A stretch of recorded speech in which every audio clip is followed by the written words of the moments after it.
Let's do it. I sure hope that got caught. I sure hope that got. Oh, someone's volume is loud. Someone's volume is loud. You got it. Just barely got it. Oh, that was Jay. Okay. Hey, everybody. It is Thursday night. It is 7 p.m. We're actually on time. Look at that. 7 p.m. Pacific Standard Time. It is time for the RC Drift Talk Show, the show that we do every Thursday. My name is Adam, here to talk with these guys. I know those guys. Those guys? Oh. These guys. Nope. Gotta be back. Yeah. Wait. Anyway. It's like the Spider-Man. That guy. Oh, shoot. I need to turn on my chat. That's helpful. All right. Who do we got in chat? We got Logan in chat. Noble Yamada. Had to wake chat up today, dude. We got Hey, where's Josh. Hector at? Where's got Hector Joey, at? I'm gonna Jake. text him right now. We got Mark. We Dead did Boys. Eastern. Hector's always like first too. What the heck? Yeah. Yeah. A little bit Tesla. odd. This Tesla probably died on the way home, dude. Oh no. Oh no. So, you guys, we got Joey here. We got Jake here. Then we got the boys, Logan and DJ, the regulars, back on the stream. 2 streams for me in a week is a bad idea for me. Monday night ripped me apart so bad. Yeah, that one started out of work, so man. late.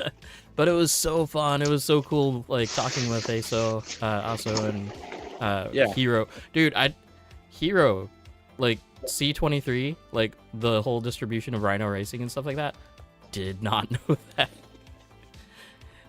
Man, Yeah, it's that pretty was cool. fun. That was super fun. Like then we don't get a lot of insight into that world at all. So, like people, you know, some of the distributors out here know those guys and stuff, and some people have visited. But like, yeah, like our general media getting insight into that side of the hobby is pretty sick. Well, I mean, just think about that one stream. We had USA, we had Japan, we had Thailand, we had Dubai, UK. UK, yeah, was Malaysia, like all like literally a world episode. So that was the coolest thing ever. Yeah, that was sick. You should rename it on the YouTube World. Yeah, worlds, Yadma World Podcast. World's podcast. worldwide. World Podcast Championship. But shout out to Kevin, man. Like he assembles Yeah, for the sure. coolest crap ever. So Like, why are they there? Just for fun? just Revd Boot Camp or RCO Boot Camp? Wow, dude, jeez, man. Shout out to Kevin for setting that up. Yeah. Yeah, no kidding, Kevin, you're an animal, man. That's amazing. And then RCO Drift Camp come in, what do you say? September? Somewhere there. Keep your eyes out. That'll be cool. It's somewhere in Texas. Then he also said New Jersey and New York too. What's up, David? Anyway, okay. Today is gonna be a super nostalgia day, you guys. We've got Afro here. He is like the oldest, but like not that way, but like one of the. He's by Old far ass. like the earliest rear-wheel drive RC person that I know. Right? Him and Joey, right? Because I met them at the same time. But still, Yeah. like, oh, so just a random factoid, deep cut. The picture that's on the YouTube thumbnail came back from 2016, 2017, back in the days of Kong. That was like the second time I met you guys. Yeah. So, fun times. That was when I had my RMX and not knowing what to do. I'm going to take you through a little bit of calendar events, and then we'll get on to the rest of the show, okay? And if you need DJ to do a kickflip, please recommend him to do a kickflip. And also acknowledge the lights, man. You got new backlighting. Yeah, DJ's making moves. Yeah, I'm still working on it. I literally just threw it up right before the stream, so it's not even like Can't even tell. fully dude. mounted. So if you see them start falling, let me know. I told you to get a What's your shelf, head? and then it's not even in the shot. Yeah, the shelf is there. It's just above. Yeah, I need to do the camera angle, but yeah, I mean, You're gonna have to I got sit my- on a there we go. stool, dude. Yeah. I was just all like, you know what? Screw it, putting it up. All right, calendar Shit. events. So we are at June 12th. Last week was the first round of IRC. What is it? International. RC Drift Federation. Thank you. What happened there? I know that Logan got a podium, right? Yeah, Logan and then Justin second. I won. Taylor got second, and Justin got third. There you go. There you And go. Taylor got TQ. Taylor also TQ'd. All with like a almost After- bone stock DC-10. Well, Yeah. yeah, There was a bit of a Yeah. bit of an occurrence with that. Like, her car got stepped on and broke the rear hub, Oh, what? and it was like Yeah. cracked, and so it was like just her car wasn't driving very good, and then she figured it out afterwards, and she told us, and I fixed it for her, and let her go again, and she got TQ. So Nice. your boy was TQ before that, but then yeah, he got to go again. I think I was advocating for her, to be clear. yeah. I- It's just fair. But yeah, I think Logan, you had like a 94 point, or sorry, no, not 94, 40. Got a 60, right? So I was like a 49. Yeah, or something. 40. I think it was like 46.9 or something like that. And then Taylor got like a 51 or something. So yeah, it's pretty close, but yeah, it was fun. Yeah.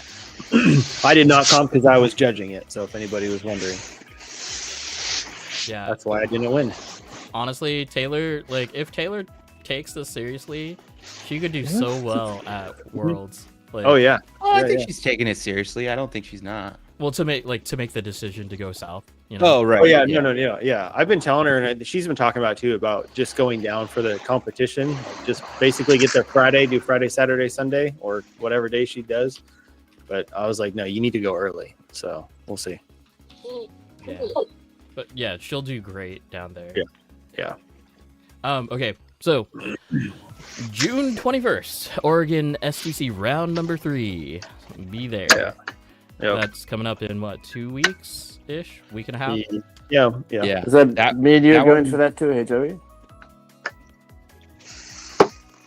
Joey, you're coming down? What's I that? think Joey's Joe. reading a message that I just sent him. Yeah, But just sorry. that one is going to be interesting for Distraction. myself because we will be coming back from a camping trip that day. So I might be a little stinky Oh, for wow. that one, which could work to Oh, my that's favor. okay.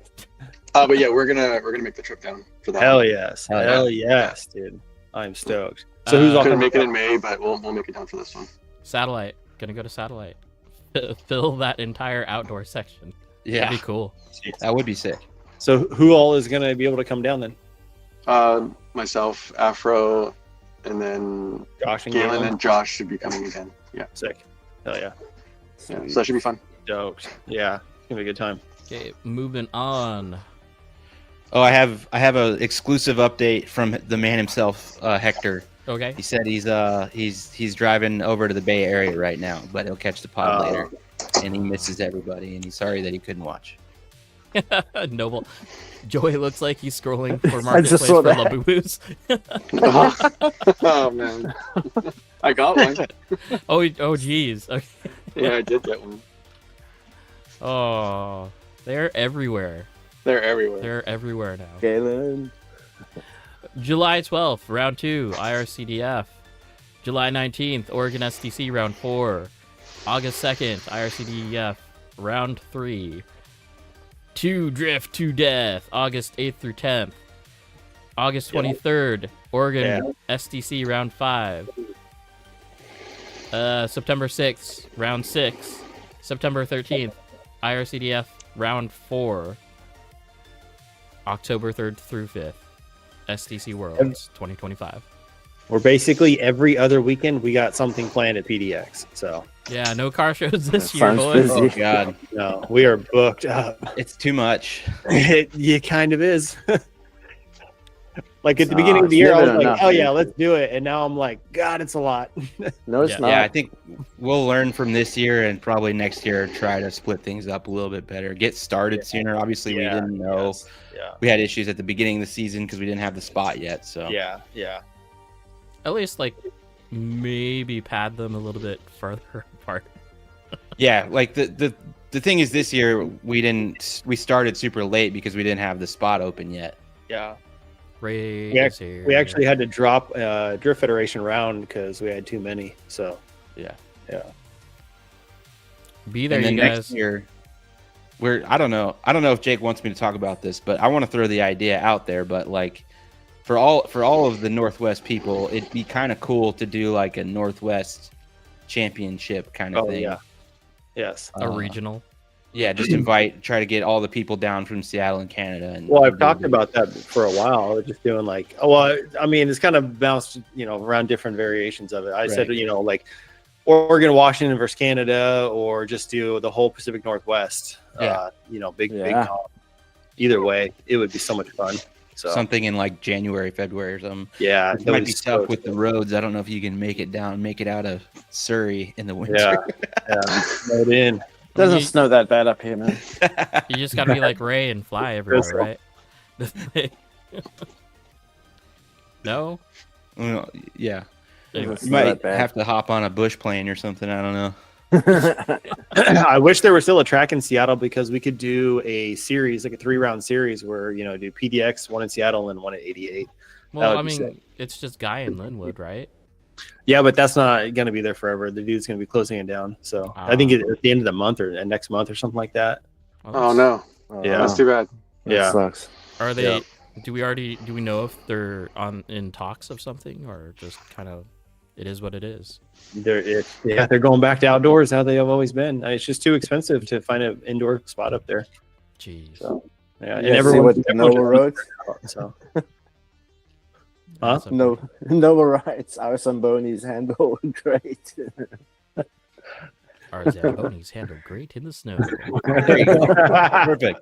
Just bring the Zamboni down. Everybody else can follow you on the skates. yeah, Dude, that'd be exactly. sick. Like, Galen's gonna be skating behind you, dude. In sunny. so let's get a whole bunch of RERs. Let's get studded tires. Right. Let's do an Yeah. outside Yeah. Zamboni Yeah. drift. Hey, Ray, this is for you, buddy. Cheers, brother. All right, let's get to it. So, Afro's never been on the stream before, so we'll talk about like all the information stuff. It all the sounds like he intro stuff. watches. Afro, do you Oh, watch I, stream? I watch, not live, but I watch. Fair. Yeah. Fair. I think a lot of people do that. I don't blame anybody because I'm not one to watch live stuff at 7 either.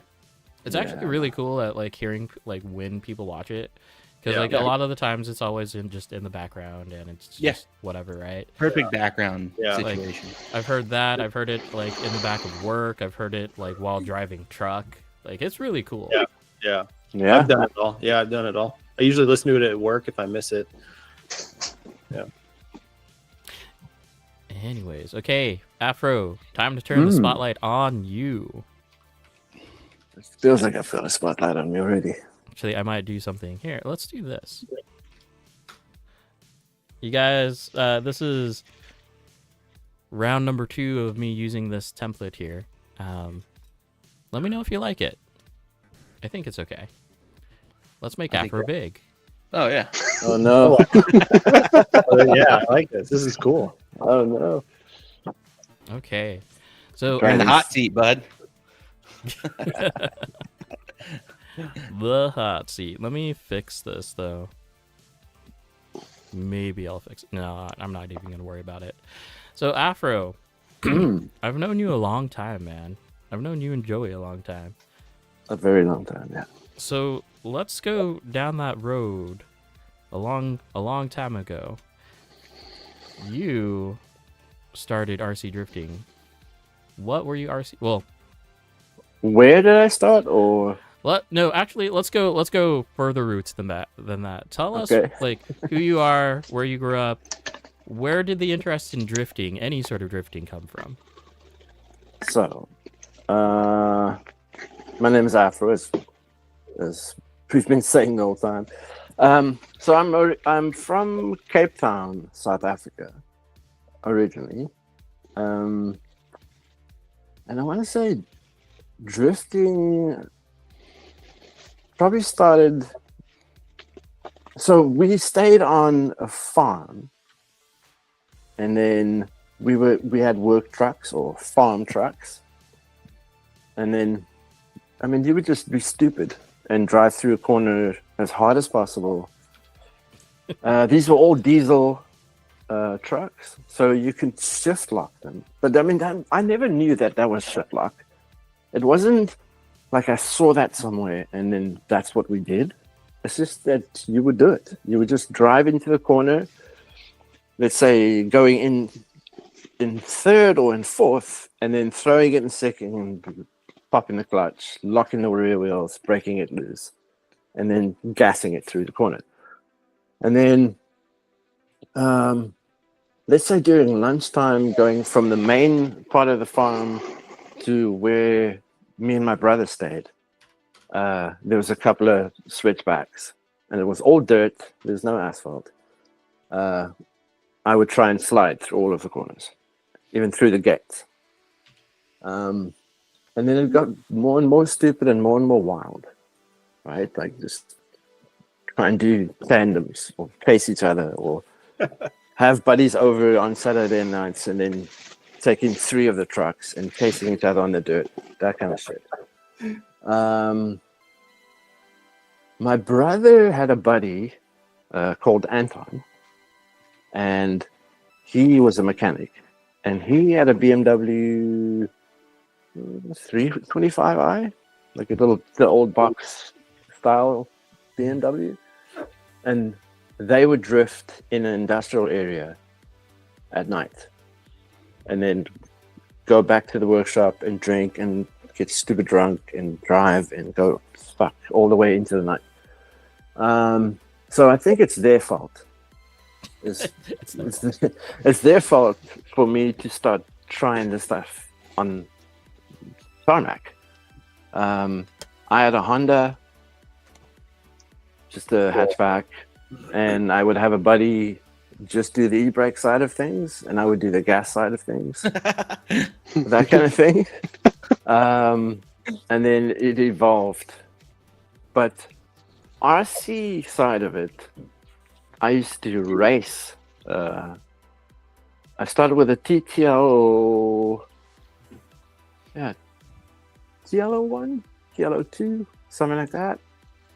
And then Joey sent you a photo of a chassis that's got caster arms that I made for it in the front, which is that chassis. So these never had proper caster. So I made my own caster arms just to get in more caster, and it was a 4-drive, right? So that's a TDO2, something like that.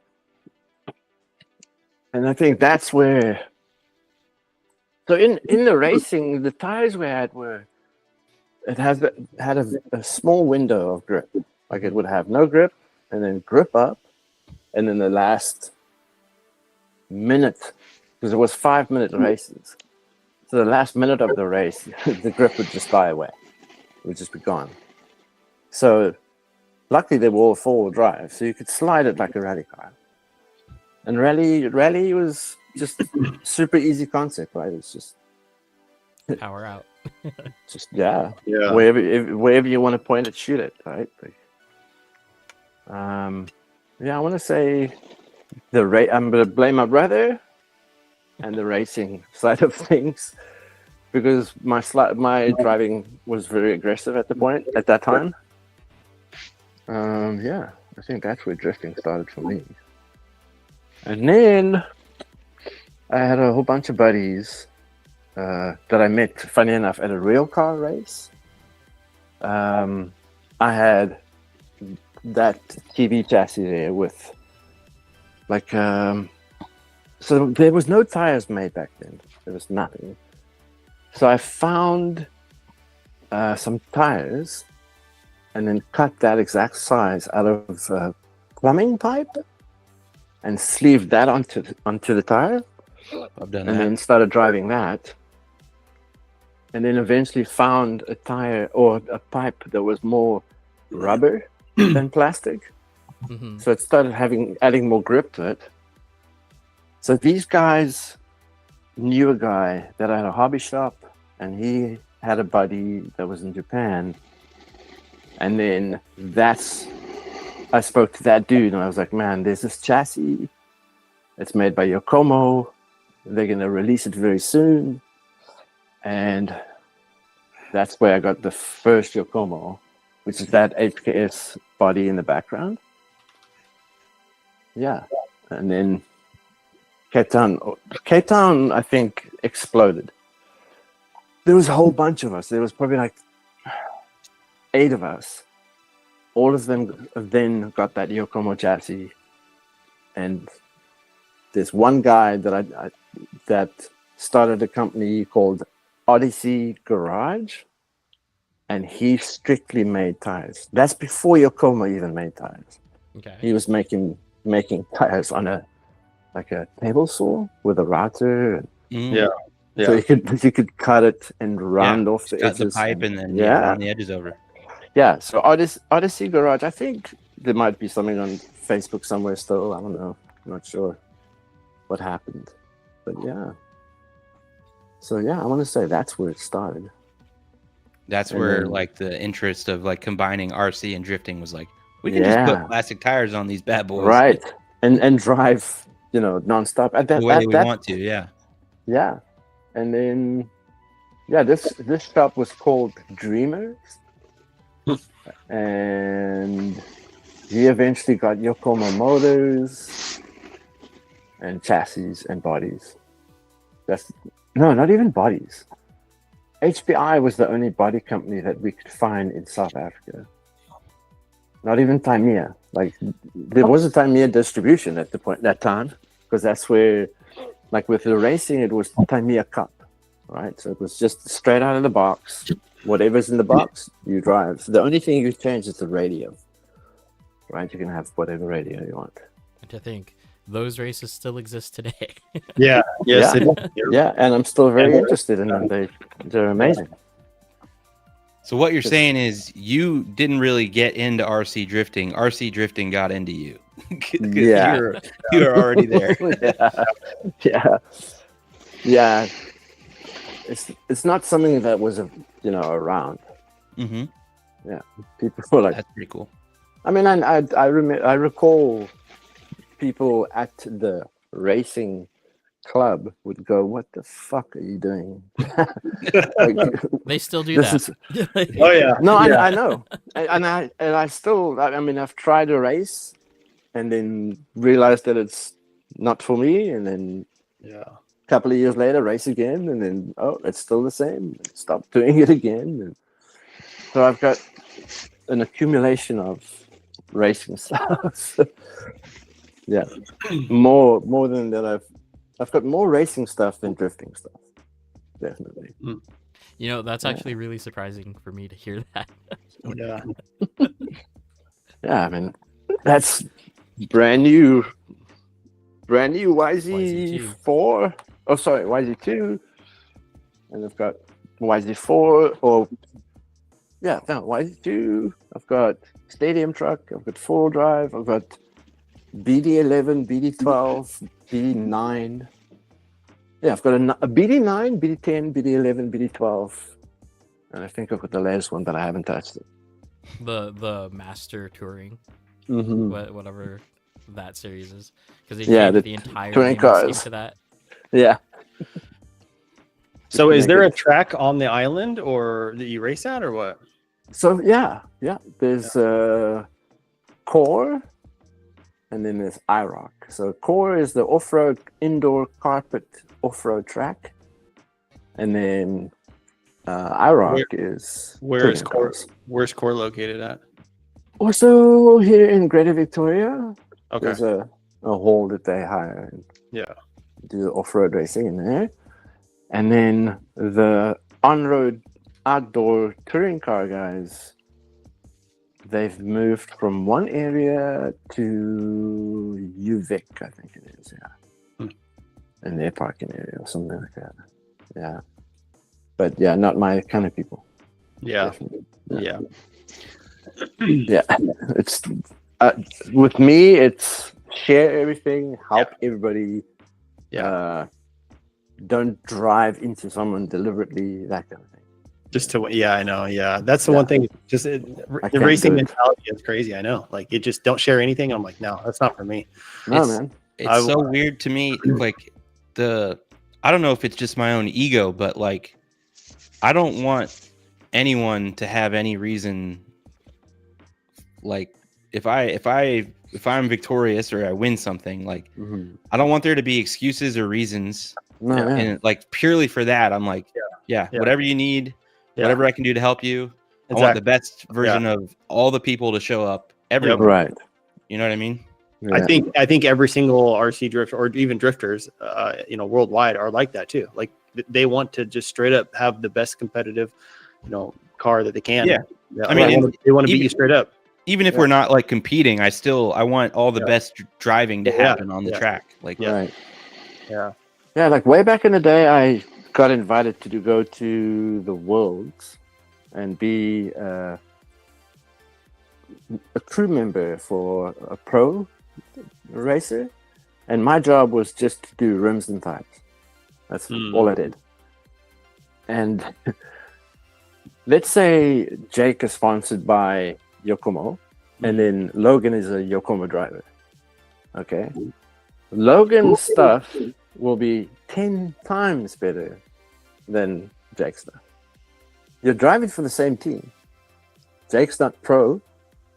He's just a privateer sponsored by. right. Yeah. I couldn't. Yeah, do that's it. stupid. Yeah. That's It makes no sense at all. absolutely ridiculous, man. Absolutely ridiculous. Yeah, and I guess that's where I started meeting the Yokomo people and the Tamiya people and becoming friends with them and that kind of thing. I've been very lucky where I get to meet people and they realize who I am and what I'm about, and then they like invite me into what they've got going on.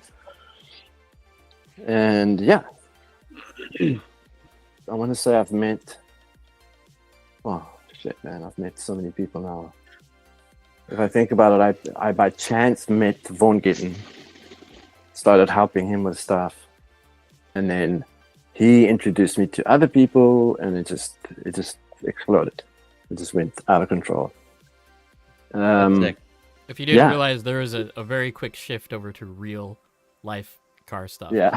So, Because to me, they're the same, Oh yeah. right? They the same. interlock. I mean, Same people. Yeah. Same Yeah, exactly. people, Yeah. same family.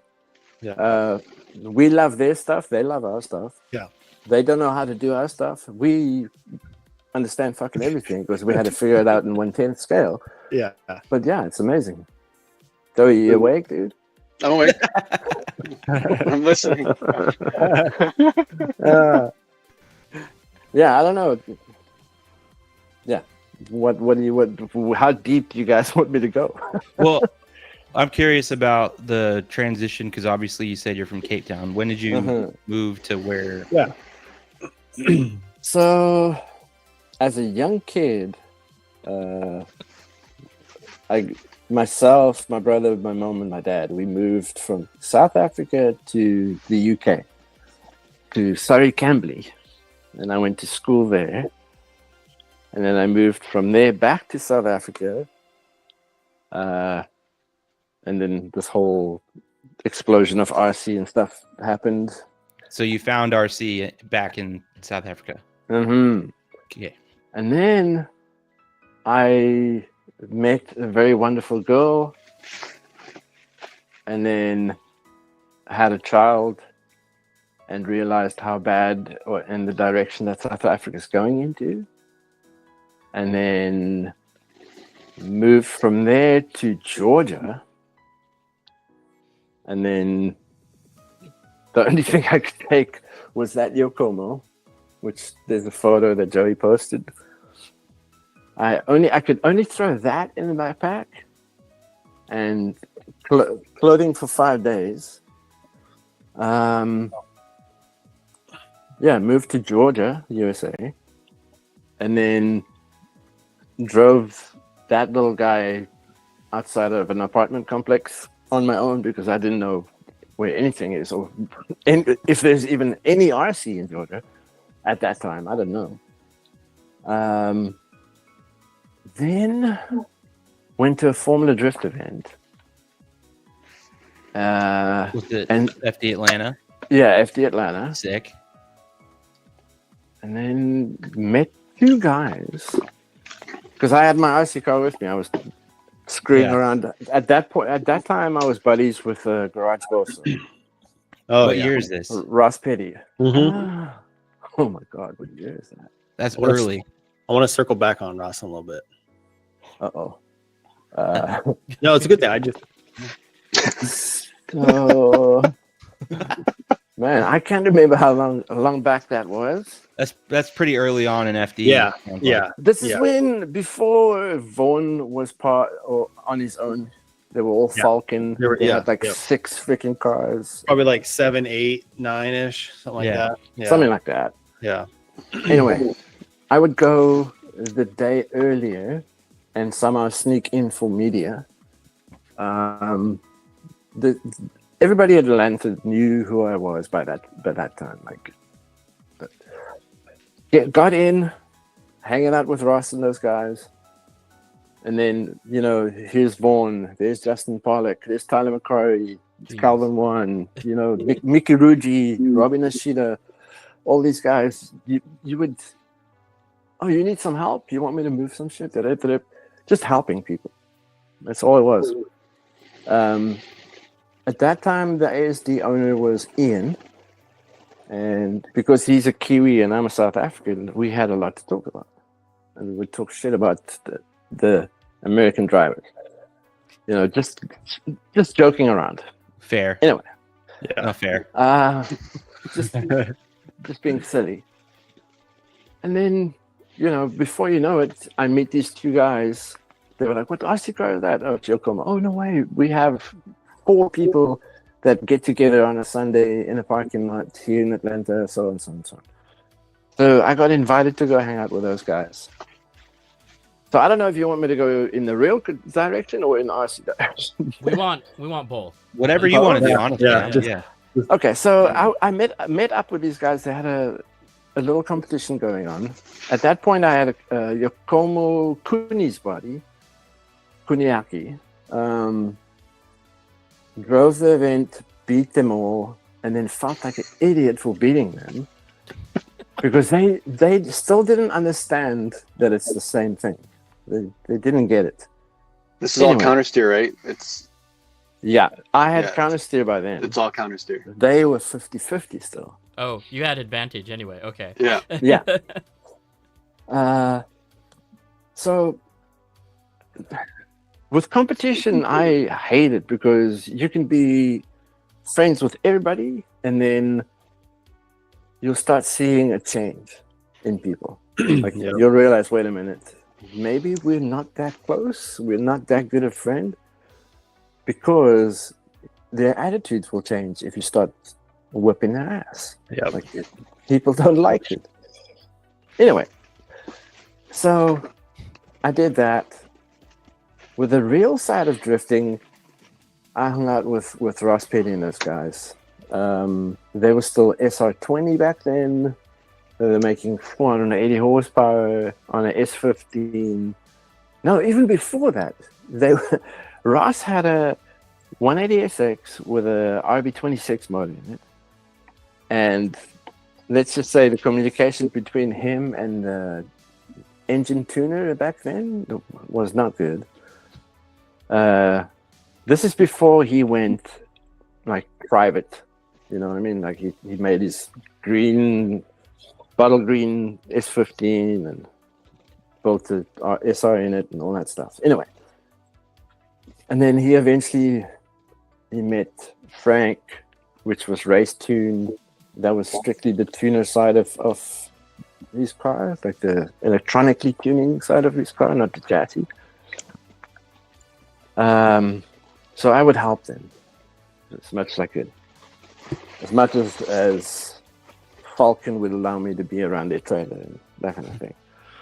Because it was all of those guys, their cars were transported by Falcon, and the tires were supplied by Falcon. And then ASD, Ian obviously went, okay, well, I'll build, 4 cars, and we'll have Darren McNamara come over and drive one of them. And then, we'll have Calvin One drive the RX-7, which is back then, it was a Pixie RX-7, then it became a Falcon RX-7, and then went back to a Pixie. Anyway. So yeah, I would help those guys as much as I could, because when I moved to the US, I didn't have any kind of visa that allows me to work in the US, right? So then I went, okay, if I study automotive, can I get a student visa? No, you can't get that. I was like, fuck. So my wife at the time, she had a contract with a company that did auditing in down south into Georgia. So I was purely just I didn't have any kind of paperwork that allows me to work in the US. But obviously I had to have a place to stay. So I, bought a house, bought cars, bought drift cars, and yeah, a lot of RC stuff. And So why Georgia? Because it seems kind of serendipitous that you ended up in Georgia, which at the time, because and it Georgia kinda still is, because it's a bit of a drift hub, right? if you think about it, the South is motorsport, right? Yeah, absolutely. I mean, obviously, Charlotte. NASCAR, Indy, yeah, all of that.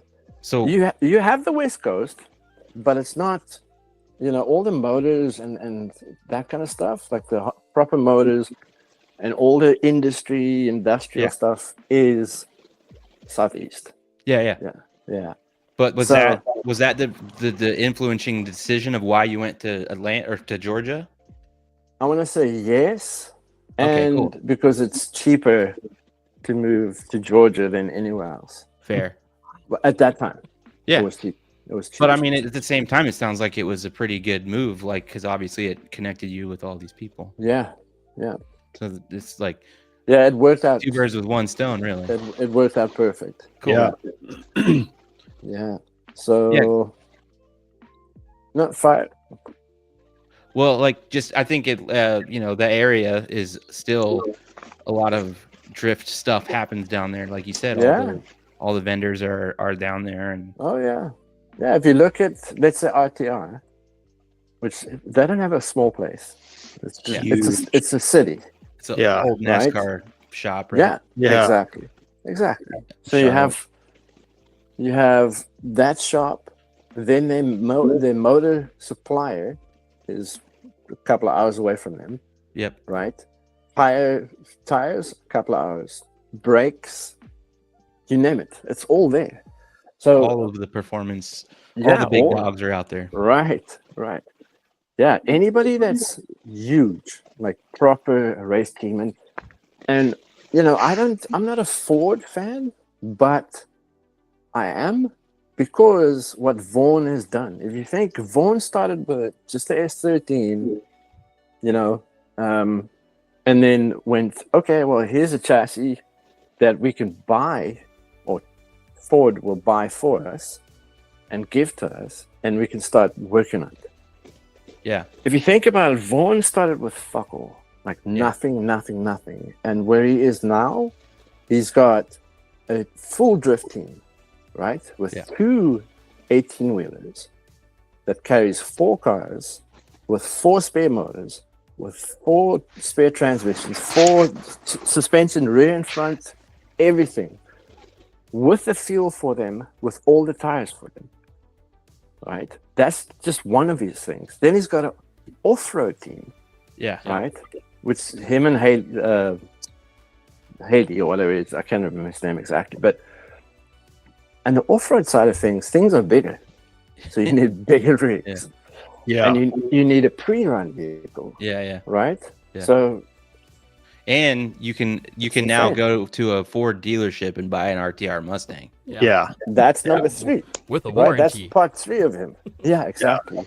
that's crazy. Yeah. I think he was obviously one of the first guys to realize that, like, This is the thing. well, I think he was one of the only guys early on that was thinking forward and like, we have to turn this into the into a future. business Yeah. because otherwise Yeah. there's no shot. Yeah. Right. And then also, like, we have to pick our car based on the like based on what we think we can turn into, like, a deal with the manufacturer. Right. We're not going to pick an S15 because that's what we want to drive. We're going to pick a Ford Mustang that nobody was really even drifting at the time. Which we can locally because source. I know that everything Ford has a for. big budget. Yeah. Yeah. Where we can locally source everything, right? Yeah. It's Mhm. not like he has to import anything. Yep. It's all just up the road from where they are. Mm-hmm. Or it's all available at Advanced Auto Parts, Yeah. right? Or Exactly. O'Reilly's or whatever shop, AutoZone, whatever shop you want to go to, it's there. It's done. Yeah. So if I think about it, and I have to be careful of what I say because there's some inside stuff too, right? If I think about where they got that Ford from, his first Ford, they didn't build it. Someone else's dad built it for them. They were driving for Toyotas at the time, right? And the motor and the Ford badge was owned by Ford. So they took that away from that dude and his dad and gave it to Von Gittin. Right? Crazy. Yeah. So, it kind of sucks. But that made drifting from joke, everything's imported, so nobody could relate really to it because it's 20-year, 25-year rule. When they did that, it opened everything up. That's where Samuel Burnett then went, okay, I'll do Dodge. Yeah. Mhm. Yeah. And if you think about it, Reese Millen then went, okay, well, I'll do Pontiac. Yep. Yeah. Right. Yeah. So Reese Millen, his dad, Rod Millen, he's been in the sport for ages and some. Yes. Right? Hill climb master, Yes. drove for Toyota, and so forth. So he learned, Reese learned how to be professional from his dad. Awesome. So now you have two very professional people. Reese Millen was the first one that had an 18-wheeler that rolled up to the place with a NASCAR rig. There was AC, all that stuff. Then, Samuel Burnett, Von Gittin, all of a sudden the sport Tanner went- Faust. Well, Penny Faust, which is under Steph Papadakis. Mhm. Yeah. But there was That's one person in the industry that I will go, okay, not any of us will ever know as much as Steph Papadakis. That dude is a fucking genius. Yeah. Master. Yeah. Master. Anyway, so on my side, my time ran out in the US. I had to move. I had to move. Even though my son was born in the US, I wasn't legally allowed to stay in the US. So I went back to South Africa and went and worked for a guy that wanted to learn how to drift, and then obviously wanted people to help him build drift cars and to help him. He needed help. It was still is, a diamond miner, which is not a big deal over there, because if you can just persuade the government that you need this piece of ground, you're going to mine the diamond, and some of the percentage of the money will go to the government. Simple. Anyway, this guy was sketchy as flip.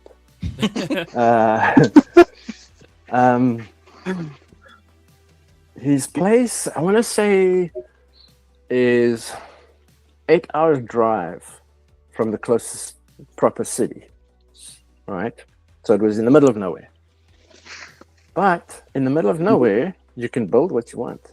So he built himself a full drift track, huge, like an Ibiza-sized track, like a full track. And then with the drift track, he had a go-kart track, and he had 8 brand new CRG go-karts, like shifter karts. He had 4 Ducati race bikes. He had, let's say, 10 cars that he wanted to be changed into drift cars, and so forth and so on. Anyway, so I by chance met this guy at a drift event in Cape Town. Went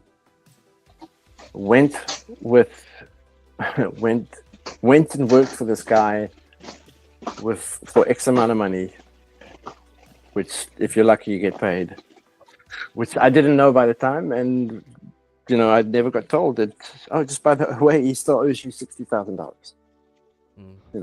You just don't know, because you're not sitting on your phone looking at your bank account going, oh, has he paid me?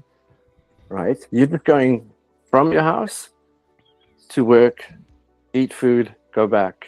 And then if you have 2 days off, you would mess around with your RC car, that kind of thing, on your own in the middle of nowhere. It's like I say, it's in the sticks, as we used to say. So I went and worked for this guy. He had a dude working for him at the time that absolutely hated me, tried to get me fired every day, that kind of, to the point where it got too much. So I told him, look, I'm here to help you learn how to drift. Until then, I'm going home, and you can let me know when you're ready to go drive. So I left, because there's stuff in here that I'm skipping because it's sketchy. Anyway, so he went to Formula Drift, and I'll just tell you guys, to be in Formula Drift is easy. It's not that hard. All you need is money. That's all it is. Sure. And all you got to do is persuade people that you have money. Simple as that. So he bought himself into getting a license, shipped 2 cars, not one, but 2 cars from Africa to Los Angeles, Long Beach. Then didn't pay someone to go get it cleared out of the harbor. When the day before, he eventually then decided to pay someone to go get it out of the harbor. Only got one out of the harbor because the other one didn't have the right paperwork for it and so forth. Anyway, got his car out of the harbor. I think he got top 16 or something like that on his first event. It cost him X amount of money because he had nobody that knew anybody, right? Like, let's say Logan's a tire guy and Jake is a fuel guy and Joey's, whatever. You need to know people in the industry. It's just how it is. You have to know them. You have to go, hey, I need X amount of tires at this amount of money. No, it's too cheap. Okay. And then, you get to an agreement. Anyway. So it cost him too much money, his first event. So when he came back to South Africa, he called me up and went, hey, man, I'll pay you this much more. Please, can you go to the US, go get my car from Long Beach, and then take it to the next event? Sure. Then myself and this guy that wanted me fired, we flew to LA, got the car, threw it on a truck and a trailer, and then shipped it to Florida, which was the next round. It's Long Beach, Florida, New Jersey. Then I'm not sure. Oh, then Las Vegas. Anyway, doesn't matter. So This other mechanic dude. Yeah, I had to obviously then take care of him because he doesn't know. He knows English, but it's a British South African English. It's not American, right? So his pronunciation's all kinds of messed up, and yeah. Anyhow, got myself him to Florida. Then I had to hire a truck, a pickup, just a F-150. Go pick up this idiot and his girl at the airport. Then take them to the track, and then wait for the car to come. And then, we don't have tools.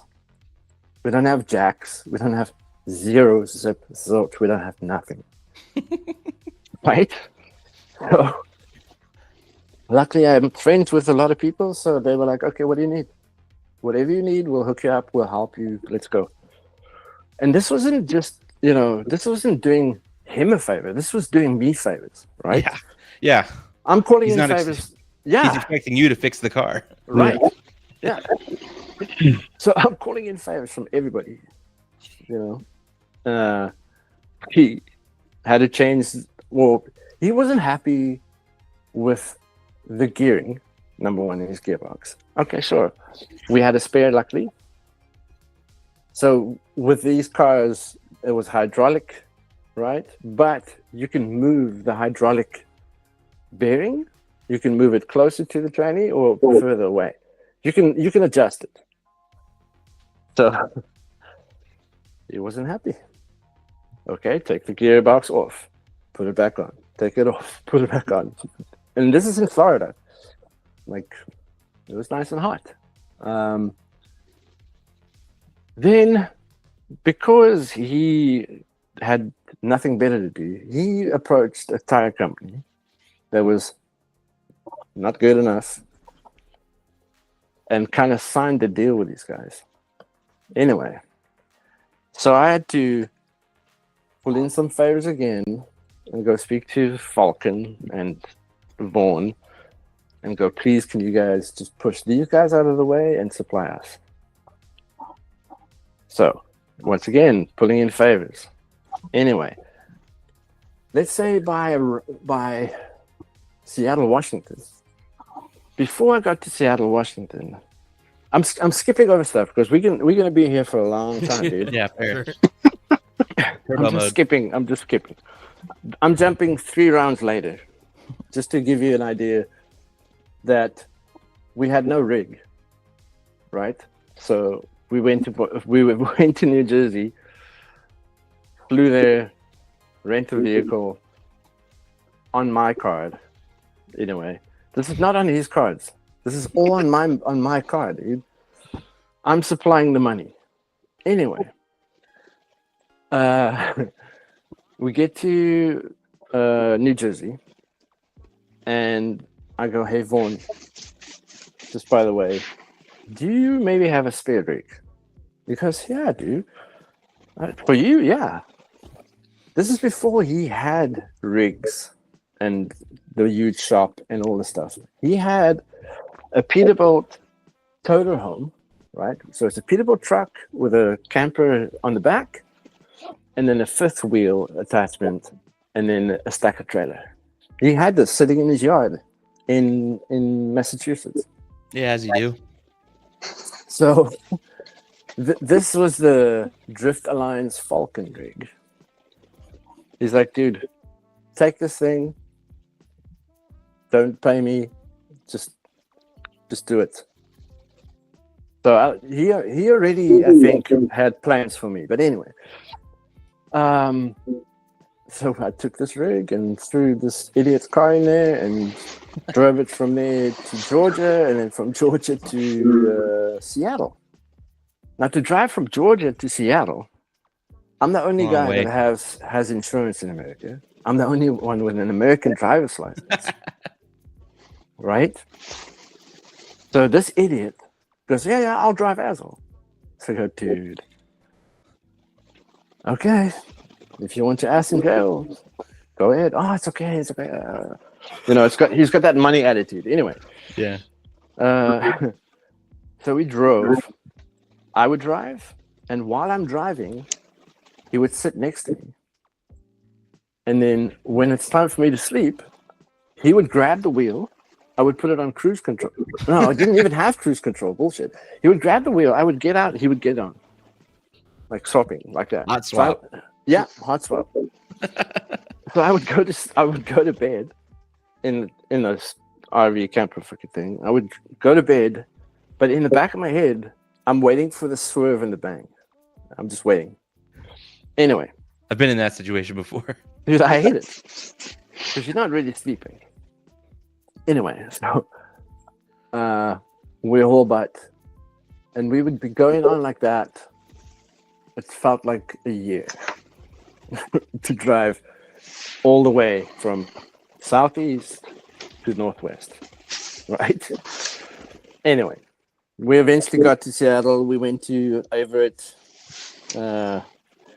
which, funny enough, every time I go to the track in Everett, I look if that RV park is still back there because I stayed there for 2 months. For 2 months, I stayed there with just dirt everywhere. So nowhere to drive my IC car. That's the only thing I could take with me is my IC car, my skateboard, and that's it. You always had RC car. Yeah, that's all I had. Yeah. For anyone in chat not familiar, if there ever is like a European or somebody watching this, driving from the East Coast to the West Coast is like several days. Yeah. It's a long time. So 72 hours or something like that. Yeah, it was something ridiculous. Yeah. Going through thunderstorms and seeing a tornado in the distance and amazing, don't get me wrong, to see how the landscape, like the color of the earth or the color of the dirt changes from southeast to northwest is insane. Somewhere on Facebook or on Instagram I have photos of it, deep into my photos. But yeah, we did that trip. We got there. We were there, let's say, 3 days before the event. So he went and test the car. Not happy. Okay, change this. Not happy. And these are not suspension changes. It's just the length of his throw of his clutch. Just the most dumbest stuff that I can't even mention on here because it's just absolutely stupid. Like his seat doesn't feel proper. Okay, move the back of it up a little bit. Oh no. Okay, move the front up then. No. Like, Jesus Christ, dude. Anyway, just a guy that doesn't know what he's doing with too much money, and going, okay, well, can we make it feel faster? Yeah, dude, anytime. No way, Boso boys. Anyway, sorry, I just saw the chat. Anyway, just trying to help this guy understand that on the end of the day, you can change your setup 1 trillion times. That's not going to help you with tandems. No. All this whole freaking thing is about being tandems. You just want to be close to the guy, follow his line as deep as he is. yeah. Same angle or more angle. That's all it's about. Yeah. And Well, it didn't compute. That's an era of Formula Drift where it was that what I understand though, because it was like a lot of the battles were like just massive gaps. Yeah.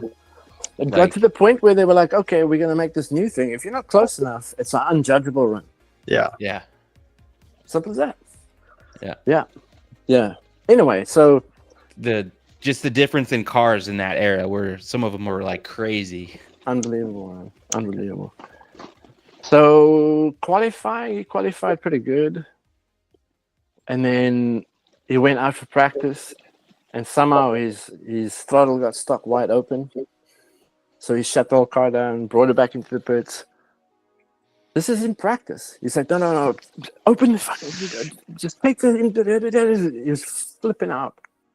And it was just me. The other guy that was the mechanic side of things left because, and I only found this out later, that this idiot grabbed him and tried to punch him. I was like, oh, but I didn't know it at that time. I was like, oh, okay, cool. So now it's just me and the driver, right? We fixed his throttle situation.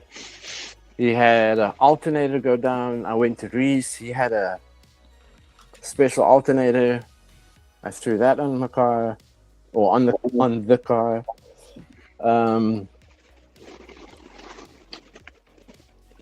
I can't remember where we ended.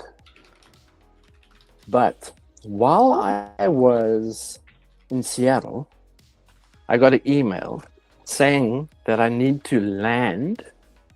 And this is exactly what it said. You, the name, need to land in Canada. What is this nonsense? So I deleted it.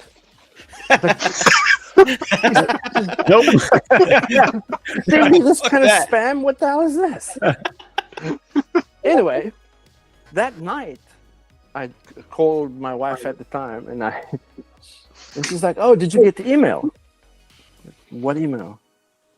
The one that says you need to land in Canada. I was like, "Yeah, I deleted it." She's like, "Oh, get it out of the." She explained to me how to get it out of the trash can. Recycle bin, yeah. Recycle bin or whatever. I got it. And she's like, rent a car and go to the border. I was like, honey, what about this idiot and the race car and the race trailer and the rig? I'm not going to just, what am I going to do? I was like, oh, I guess I don't have a choice. I'm just going to have to. So I walked from the racetrack.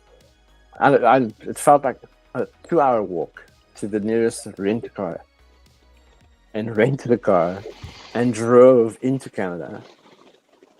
Now you got to remember, as a South African with a South African passport, traveling in America, that's got a South African child and an American child, and that owns property in Georgia. That's suspicious already, right? That's like, Yeah, I don't believe you at all. right? Yeah. Now imagine the border agencies. Buddy. Sure you do. So I'm already used to getting everything asked and more. Like yep, okay, this is going to be a world of death. They're going to eat me up.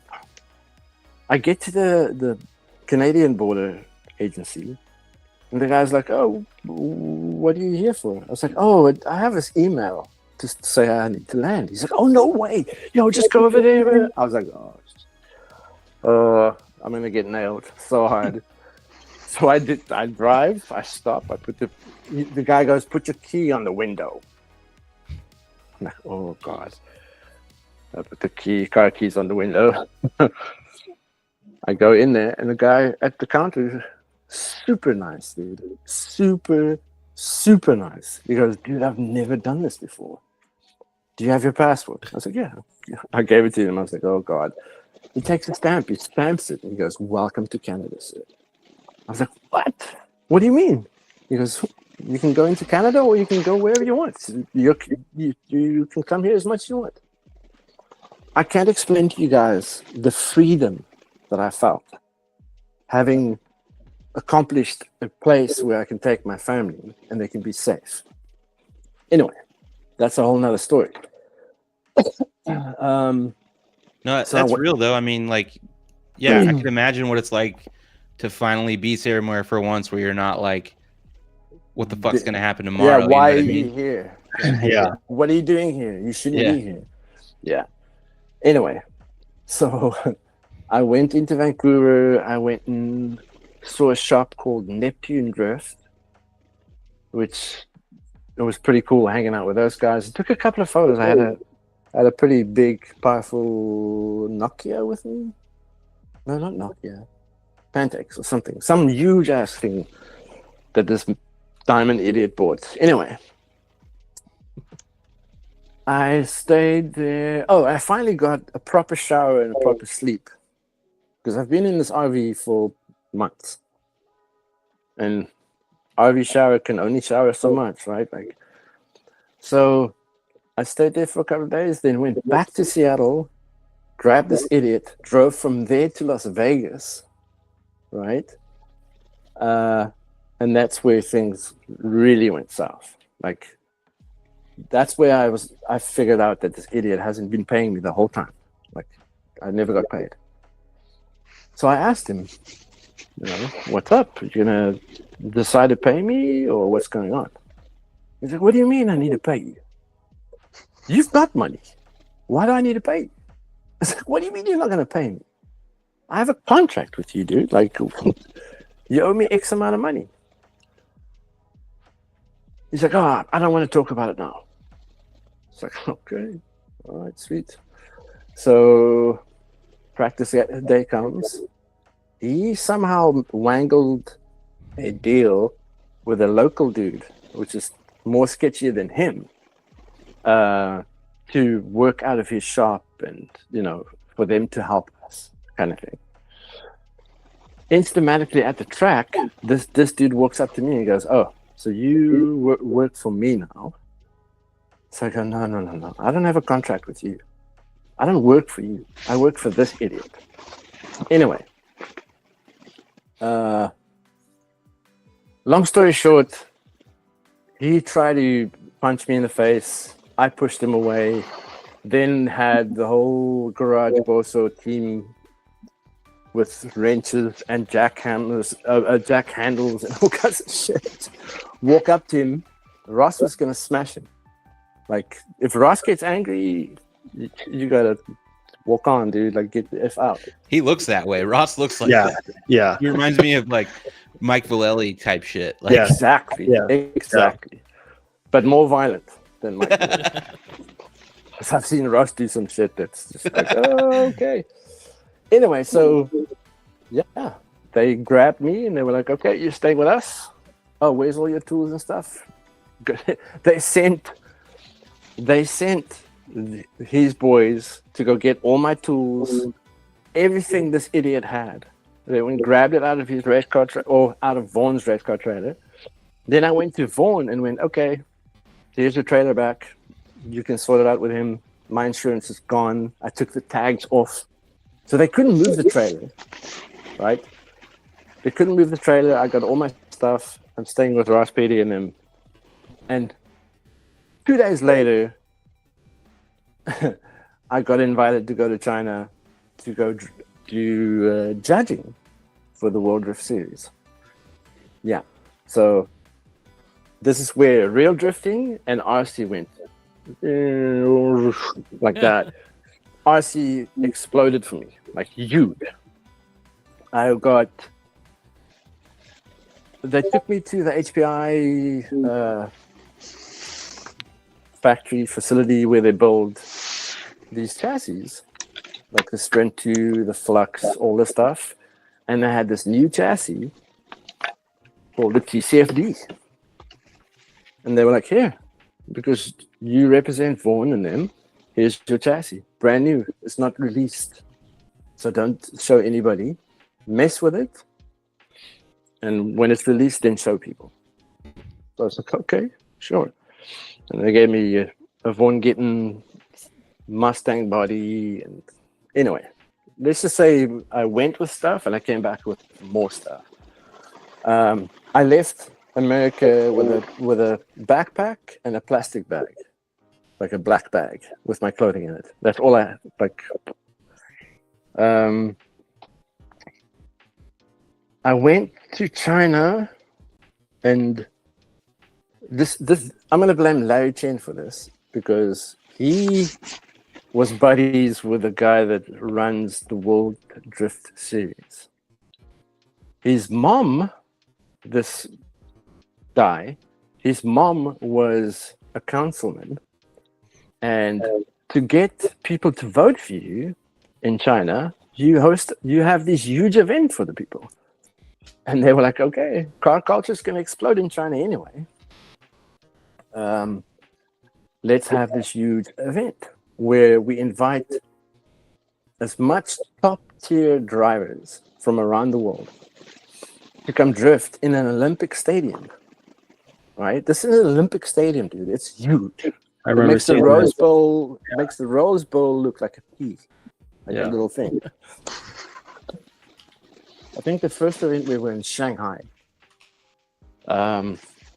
Within a day, because the inside of the Olympic Stadium where we were was grass. It was a soccer field, football field, whatever. They would in a day lay a track on this grass. So they would take material, like cloth. They would drape out a track, right? Then they would put wood down, and then they would lay asphalt over it.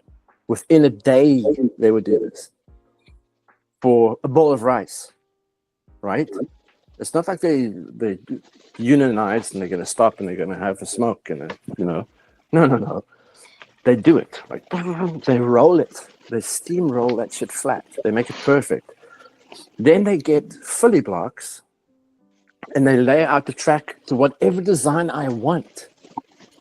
I go, no, this needs to be more of a corner here. Oh, okay. And they'll bring forklifts and move these things and make a track.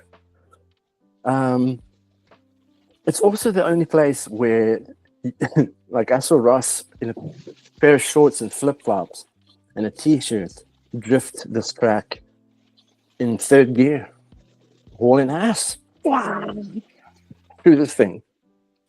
Like, oh, okay, you can only do that here. You're not going to do that back home, dude. No. Anyway, so I became the head judge for the World Drift Series. And my judge that was judging with me, and I didn't know until I arrived there and saw who it was Tarzan Yamada. I don't know if you guys know who Tarzan is. Tarzan is not scared of speed, right? No. So, boom, instantly we become buddies. Instamatically. He's such a chill dude. He's got no attitude at all. Nothing. And he goes, whatever you decide, I will back it up. It's like, oh, okay, shit. So back then they were doing 2 laps or 2.5 laps as one judged run. Jeez. Right? Yeah. It's out of control. I mean, your tires don't last that long. Number one, you're going to run out of gas. And how am I to remember what you did 1.5 laps ago? Yeah. Yeah, no joke. Right? Oh my god. 100%. So I was like, no. So I was like, okay, I have 2 days.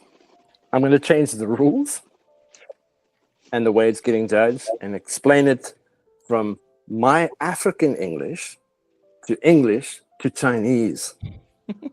Now, in Chinese, there's no word for e-brake or side brake or handbrake. There's no word for that. So how do you go, okay, I don't want to see you sit on the e-brake through this area. It's impossible. You can't.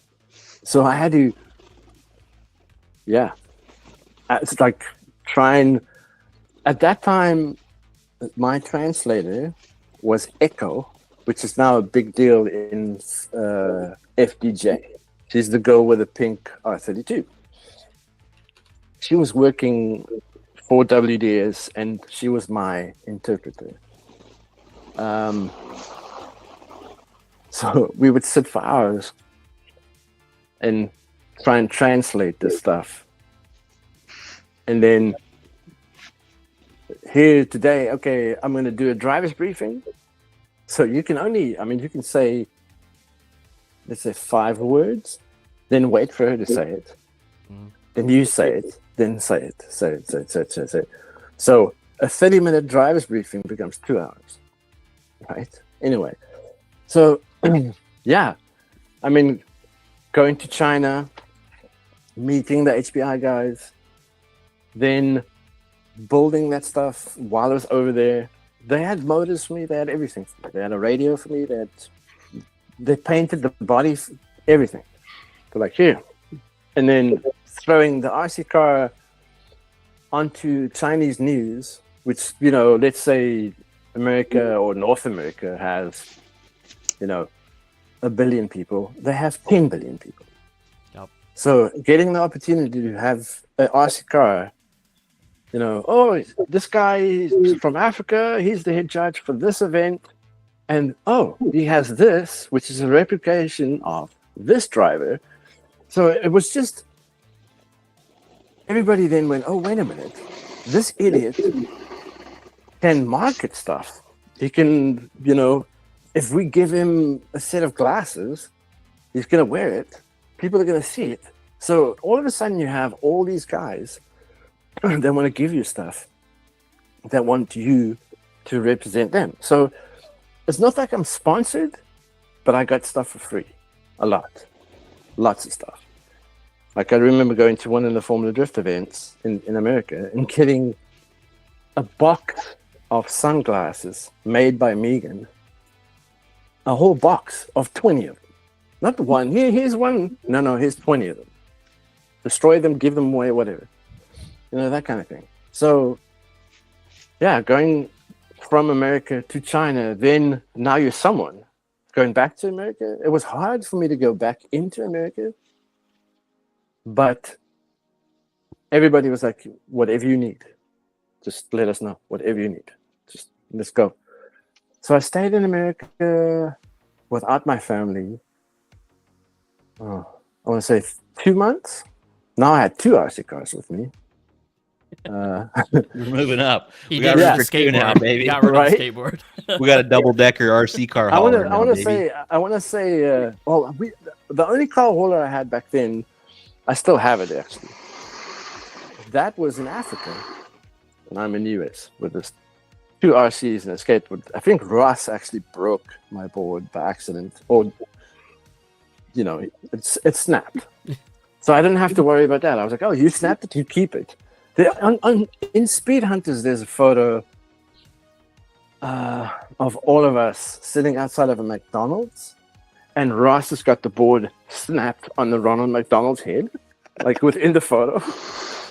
So that was pretty cool. So I don't have to worry about that. I was like, you keep that thing, it's your problem. I used to check Speed Hunters like religiously every day Oh no, to yeah, just see any article that got posted. Yeah. dude, it was nuts. That stuff was Yeah. so cool. It was, and it's a pity it's gone. Like it's not. Yeah, I it's think- not the same anymore. So many of those websites and stuff just went that Yeah. way, right? Like Yeah, just everything that started in that early era just got too big for its britches. yeah. You know, guys cashed out, which fair And enough. I don't And I blame think anybody for cashing out, technology changed too, right? Like you started Yeah. having all these Instagram and Facebook and X and Yeah, all this yeah. stuff. Yeah, where like they're innovating a platform where you bring Yeah. together some of the world's best photographers, right? And Right. now everyone has a similar camera in their pocket, right? Yeah. But yeah, if I think about it, like if Larry Chen, it was him and a whole bunch of guys, like Skyler, Will Rogue, Tandem of Die. I don't know if you know those guys. Oh yeah. So yeah, so all those guys, Go. those guys would get invited by Larry to go with us to China. They would do their work and share some of that work with Larry to then throw it into Speed Hunters. Yeah. And then Yeah. they would throw it into their stuff as well. Yeah. So, back then there was this camaraderie, I guess, where they would work together. Yeah. But what is Josh reading? Anyway, yeah, so everybody used to work it together, and then I guess as Instagram and all that stuff grew, people started doing their own thing. They wanted to start making Yeah. money, and, Yeah. that kind of thing. It evolved from a platform where this was the only place you could go to see like deep car culture, Right. with Right. high quality photographers covering these Right. events, Yeah. to where everybody and their mom had a phone. They sold the website, and it was Yeah. just Done. Game over. yeah. Yeah, and then, you know, people chasing copyright claims and all kinds of stuff. Yeah. Luckily, I knew 90% of all of them, so I could just. They were like, "Dude, share whatever you want. Just copy and paste. We don't give a fuck." So I did. But yeah, then with RC, should I jump forward to moving to Vancouver? I guess. Yeah. Yeah, Yeah. I mean, I feel like right now we're kind of in limbo here. You know, we went Yeah. to China, we came back to the U.S. Maybe how do we end up in Vancouver area? And How did we meet Joey? Like, It's all Joey's fault. So, okay.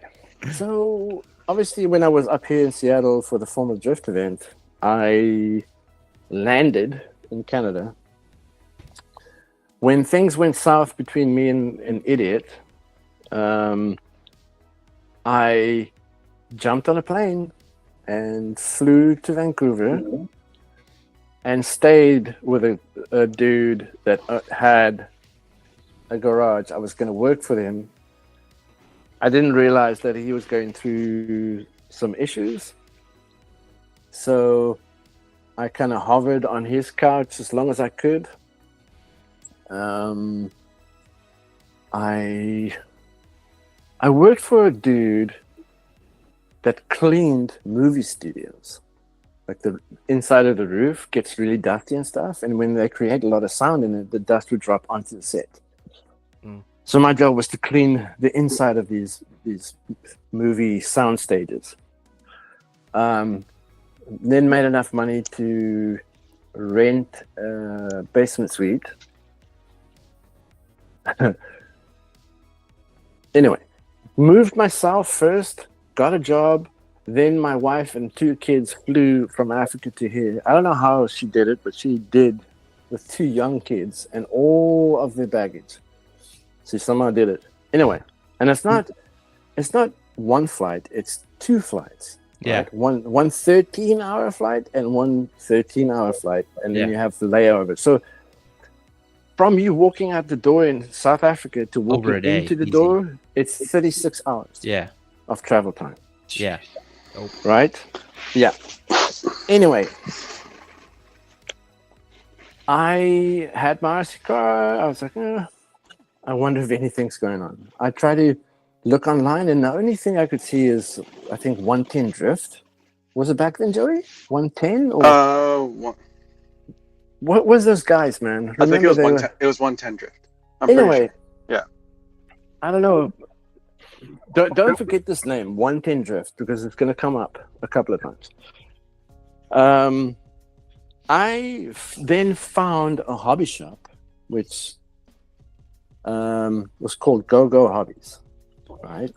The owner was called Cam, rest in peace, he passed away, which I only found out way later. But anyway, I went to the shop and then spoke to Cam and Blair, I think it was. And he was like, yeah, there's a couple of guys that goes down to the IKEA under the cover of IKEA. They drive their cars there. I was like, huh? Okay, shit. There's no tracks? There's nothing? No. Okay. So I go, and the first time I go, I don't see anything. Because the IKEA parking lot is huge. It's not a small place. So the second time I go, I see in the way in the corner a whole bunch of guys with RC cars. I'm like, sick. Okay, sick. So I drive over there, and that one body photo that I sent you, Joey, that one Via, which The black one. that one. Yeah. So this is the body I had when I met Joey and them. It was Joey, I think Josh and Galen were there, Galen and Josh. and Ben. Ben. And I Galen don't know. says, don't. 100% agree. All Joey's fault. Yeah, totally. Totally. It's always my fault. It's not fair. What? Anyway, so I think it was just the four of you guys. What year are we talking? 2012, Could be a little 20 later than that. 2013. Yeah. I've I got think no 12, idea. 13. I think 2013. I've got no clue. It's been Yeah. so Oh, long. I think 12, 13 sounds about right. 12, 13, yeah. Yeah, it's around that time. Yeah. Anyway, so 2012. Oh, we did find pictures. We went back to 2012. That's right. Okay. We found There you go. pictures. oh, Yeah. good evidence. Evidence. It's real. So yeah, I parked up, spoke to them. I think I had my cars with me. I can't remember. Yeah, you did. You literally had like like when people back in the day they would sell like stereos out of their trunk. Like they open the trunk, they go, "Oh, look what I got!" Like, "Oh, I got all this crazy stuff." He backed up. That's literally what I felt like. Is like the back hatch of his, or was it CRV or something? Maybe? CRV, It was open. Yeah. Yeah, and then you're like, "Oh, look at all this cool." We're so amazed and like all this stuff we haven't seen before because we're driving Imagine- 50 CS. Like, Imagine if he sorry, 50 didn't. Imagine if he didn't have any RC cars and it was just like this crazy drift dude rolling up on you guys. Like, you guys are into drifting? What's up? I don't have a car. I'm just here at IKEA in the parking lot in the middle of the night. Just a fanboy. It's like, And he's like "What's showing up?" stuff we've never seen before, and like all this. It really felt like that. It was like someone trying to like. It's just like it was like so different, but so Yeah. cool at the same time. Yeah. yeah. It's like, have you guys heard of counter steer? Check this Yeah, out. that's the vibe I get. Like, check this shit out, boys. totally. Oh man. But that was like that moment was like such an eye opener for us, meeting someone like a stranger who none of us knew really who he was. They're Come probably up like, with who is this idiot? You guys never fucking that's crazy. that's all it was, because like we didn't really know who, or like I don't know if Galen and Josh might have known you or talked about you from Neptune D because you were Maybe kind of in the car scene, Maybe. but not really know like the RC part of your life so much, right? Yeah, it was. Sorry, I'm it trying to was- read Galen's comment on it. Oh, okay. Yeah. Yeah. I mean, That was the first time we met. it sounds like it's like the equivalent of like if you're driving in some backcountry like parking lot with your boys and like Chelsea DeNofa rocks up and you're just like, what? But you don't know who that is somehow. It's like, right. Yeah, totally. Yeah, so I Yeah. guess I met you guys there, and Yeah. we drove a whole bunch of batteries, I think. Yeah. I think we were still brushed. Mind you guys, this is No, like I was brushless. this is like NIM battery territory, right? Or just no, I think touching just lipo. Yeah, Just like I had touching lipo. just touching lipo. okay. I had I was gonna HVAC say the batteries. first chassis that we see in the photos is definitely that. Yeah. Which one is it? The Yokomo chassis? Yeah, the first Yokomo DP. So Hey, Afro, how do you say Yokomo? Yokomo? Yeah. Can Okay. Can we not? Can I be honest? Jake and I caught this earlier. We both looked at each other and laughed. And I was like, oh, now I know why they say it that way. Yeah. It's 'cause of yeah. him. I have an excuse. I'm South African, dude. Yeah. I was like, they learned it from a South African. That's why they say it that way. Yeah, My exactly. regte taal is 'n hele ander taal as wat Engels is. Gotcha. Right? Okay.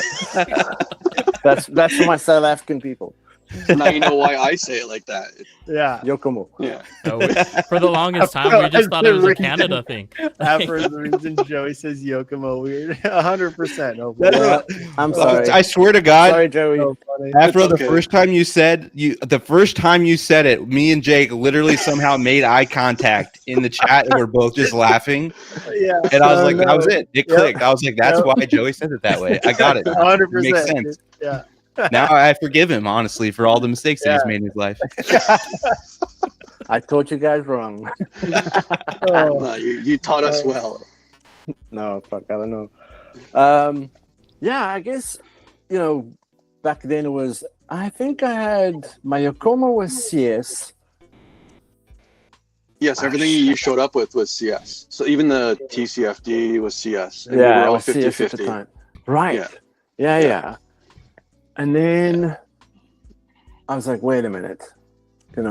I have to help these guys. I have to. Doesn't matter what it takes. I got to help them and push them and give them stuff and just build a community so that we can drive together every freaking weekend and just It's like finding a little baby bird in the street, dude. Well, yeah. You gotta A whole nurture these flock, boys. jeez. Gotta help them. Gotta help everybody. I have to help everybody. It's just the way it is. CS So- Raptor. Even if you don't want it, you're getting it. Yeah, you don't have a choice. And I'm gonna teach you how to say Yokomo properly.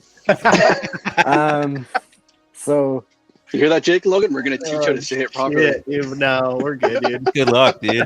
Yeah.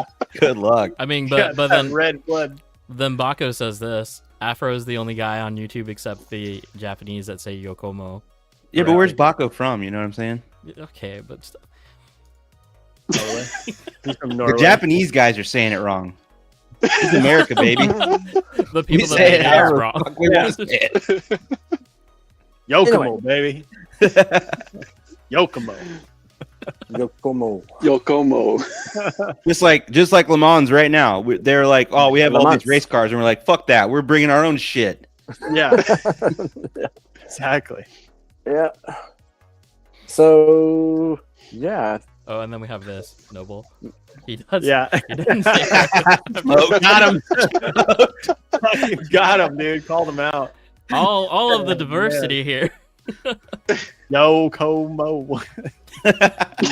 I mean, this says None of us will even agree on how that is supposed to be pronounced. Yeah. Yao Cow Mao. That's what I see right there. Yao Cow Mao. That's surely correct. Yao Kamau. Yokomo, dude. Hey, Yakima. Yakima? What? Yeah. Washington? Eh. Yeah, we don't We're- remember anything that Wow. I don't remember anything from any episode. I have like mouse brain. Actually, I think I heard it on Monday night stream. Somebody say Yokomo, or like how you got. I can't even pronounce it properly. Yeah, see, you've been doing it wrong. all the time, Yokomo, yeah, dude. Yeah, I heard it on Monday night stream. I was like, oh shit, oh, maybe they're right.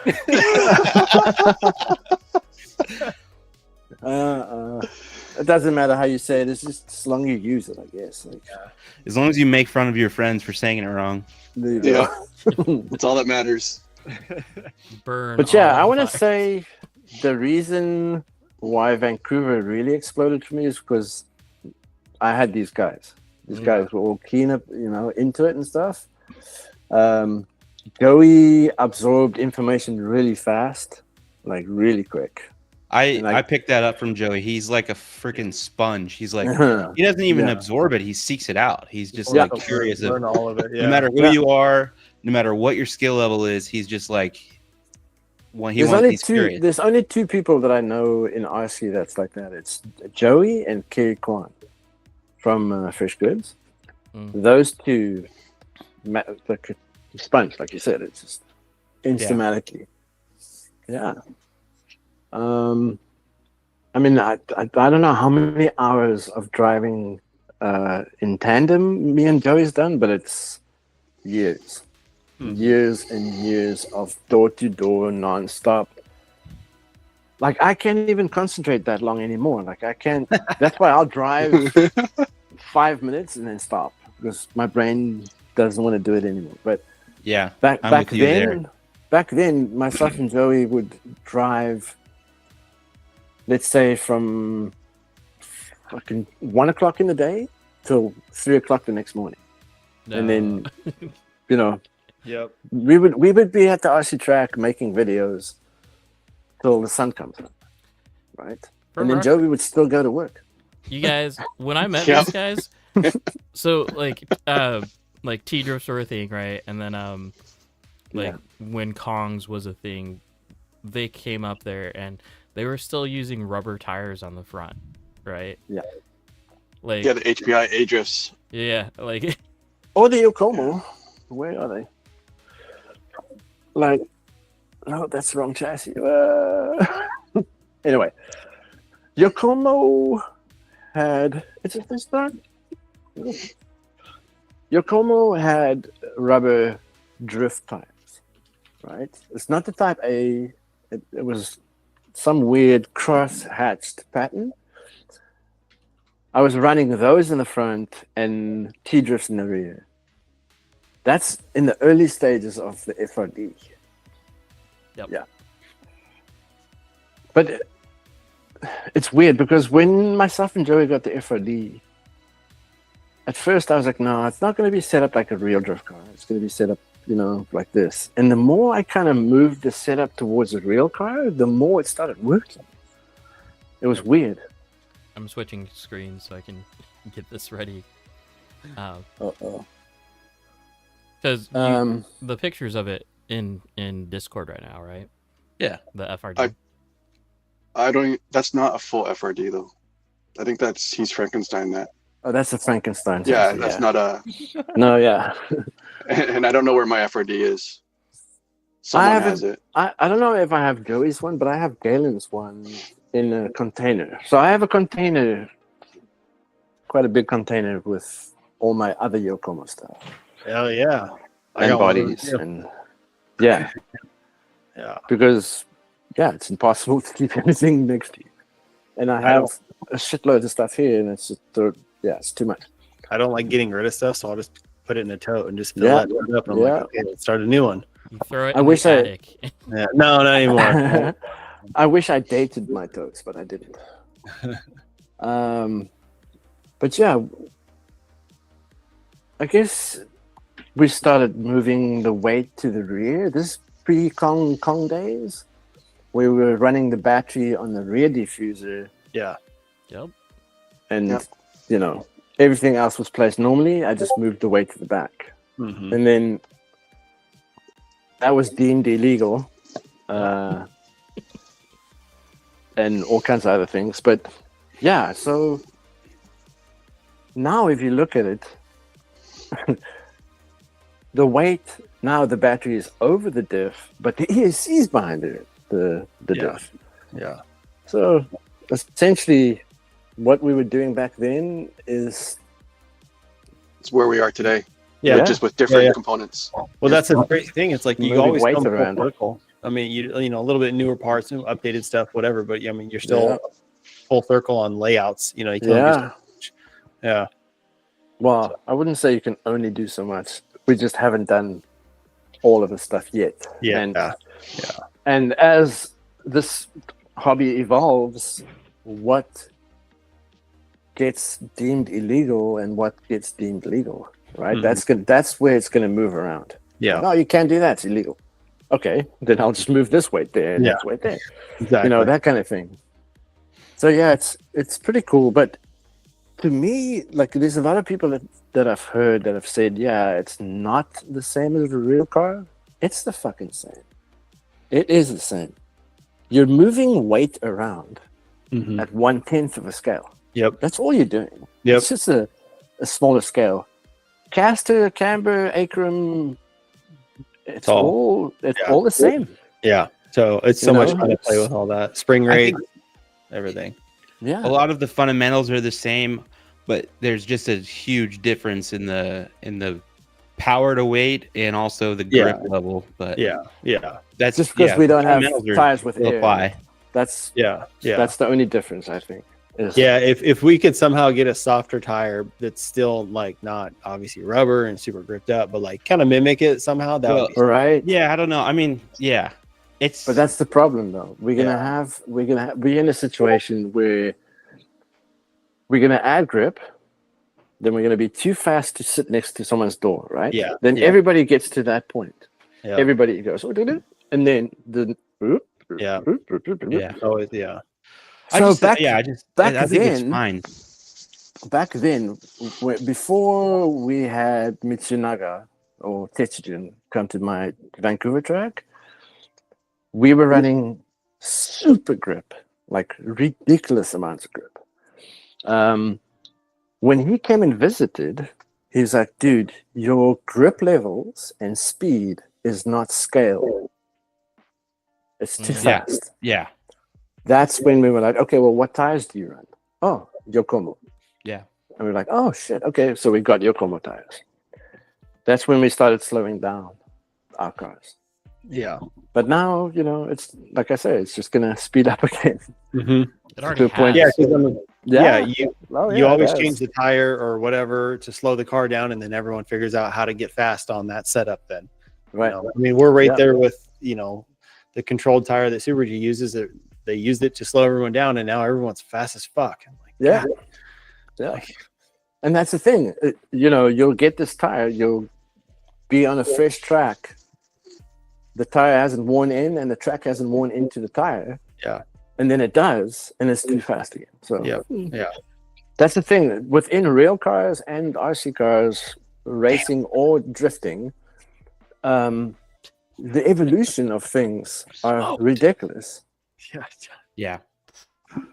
Don't read that. Don't read Smoke. that. Read all Don't of read it. that. Don't read that. I need to go smoke a cigarette. You're right. Anyway, but that's the thing. Like, He's blowing my phone up now too. No. All right. evolution, man. It's just evolution. There's so much to do.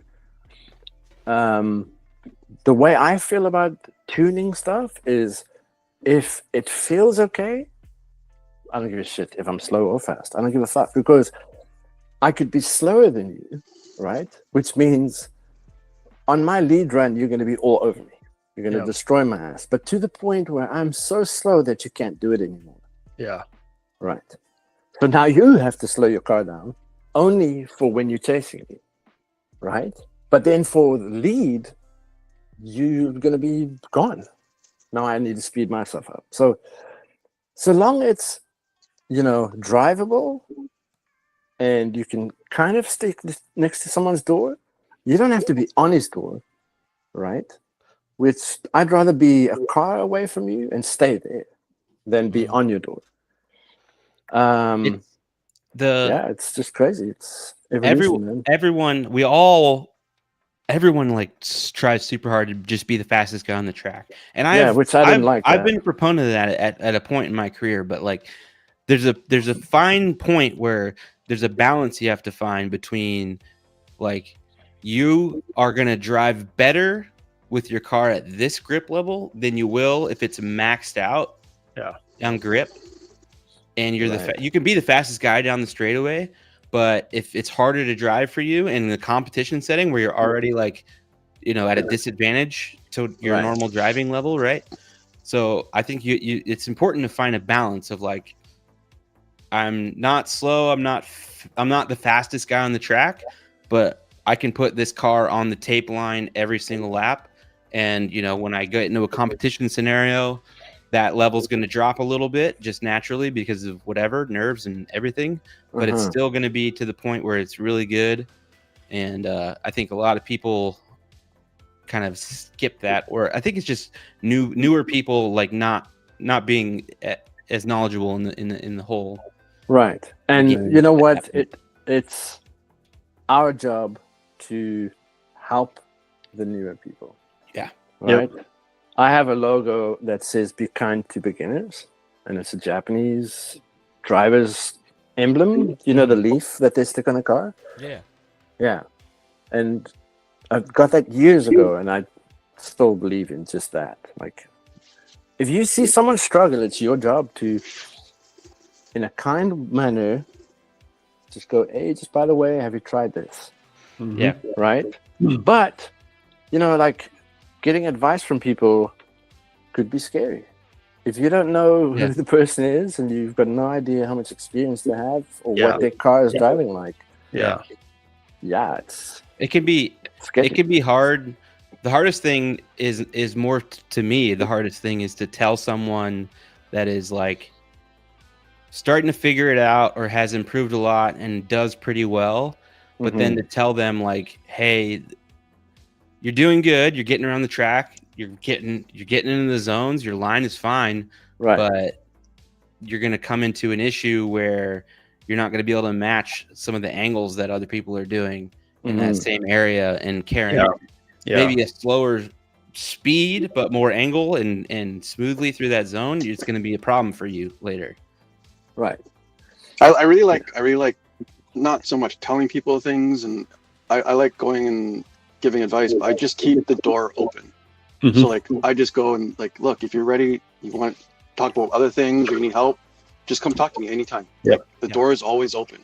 Yeah. Because I know some people, I don't know, like egos, or just if you start telling them too much, like you're just like force feeding them info. Overload like, is a thing for like sure. way too much. Like and for RC drifting, it happens so quick.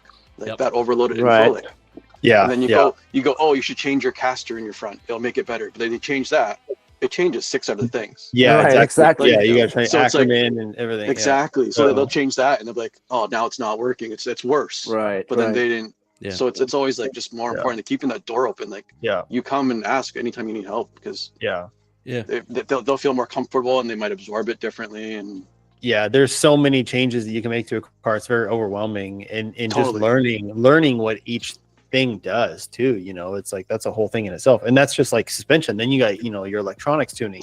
Oh my god, dude! It is such It's the like- true mastery of it, and I don't feel that I'm there, but it is like every month or so I pick up on one more thing. Like it's like, oh, if I do this is how that's gonna actually. I start to be able to actually feel stuff. Like for me personally, I'm finally like having driven a 550 for a year and a half now. It's like I'm finally like, oh, the car feels this way. I know exactly what setting I need to change to take that back towards what I like, right? Yeah. Finally, but you have figuring that out. you have that baseline. Like even for me, like I have that baseline that I want to feel, and like I just went through let's say 4 weeks of just chaos. Like I got the CD 701 and the GYD 560. Yep. I've never had a CD before, and I was like all over the place with settings, like up and down, like nonstop. Like it was just like I was like, oh, this feels amazing. But then like I was just driving through a really bad setup. Yeah. And I give it to like my friend, like Sonny or someone else to drive, Noble, and they're like, this is garbage. Like this doesn't work. I'm like, but it's working. And But that that's stuff is the thing. also super personal. Yep. The thing is, we came from a background where we had fucking nothing. Yeah. Right.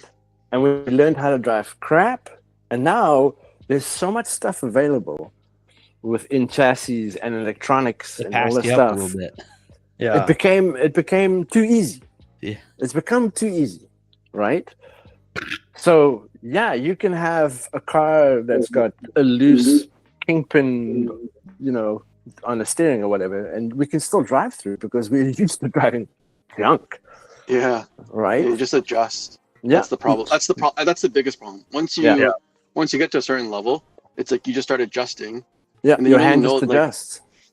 Like I've driven with like my servo screws had come loose, and I'm just driving. I'm like, and at night I'm like, something doesn't feel right. You go look, Dude, my servo's been loose the whole night.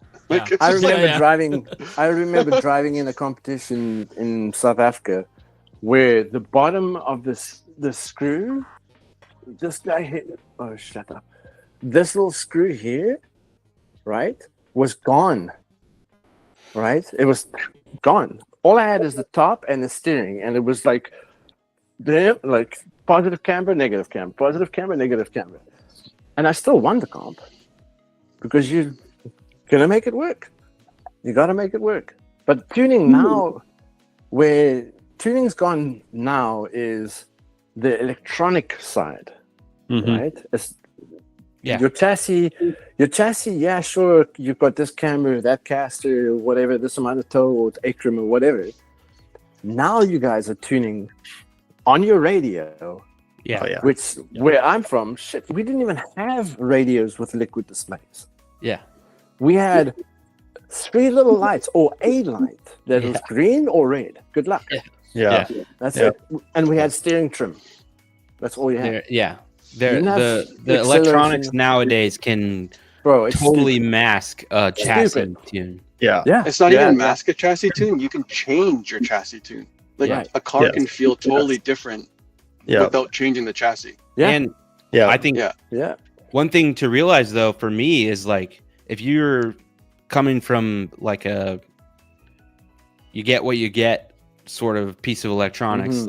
like a servo, like a even an RSST, but even something simpler than that, like a servo that you can't tune and a gyro that you can't tune more than Settings. just changing the gain. Subvoltage. If you go from that to like a Futaba setup, Yeah. you It's might just be able to something. get your car driving decently within like a week or two, but a year later after putting that in, you're gonna finally start to be like Yeah. really getting on top of that. You know what I mean? Yep. It takes a long time to really understand that stuff. I want to Mhm. show what a long time looks like because this is kind of funny. Uh-oh. Yeah. This is a long time ago. Okay.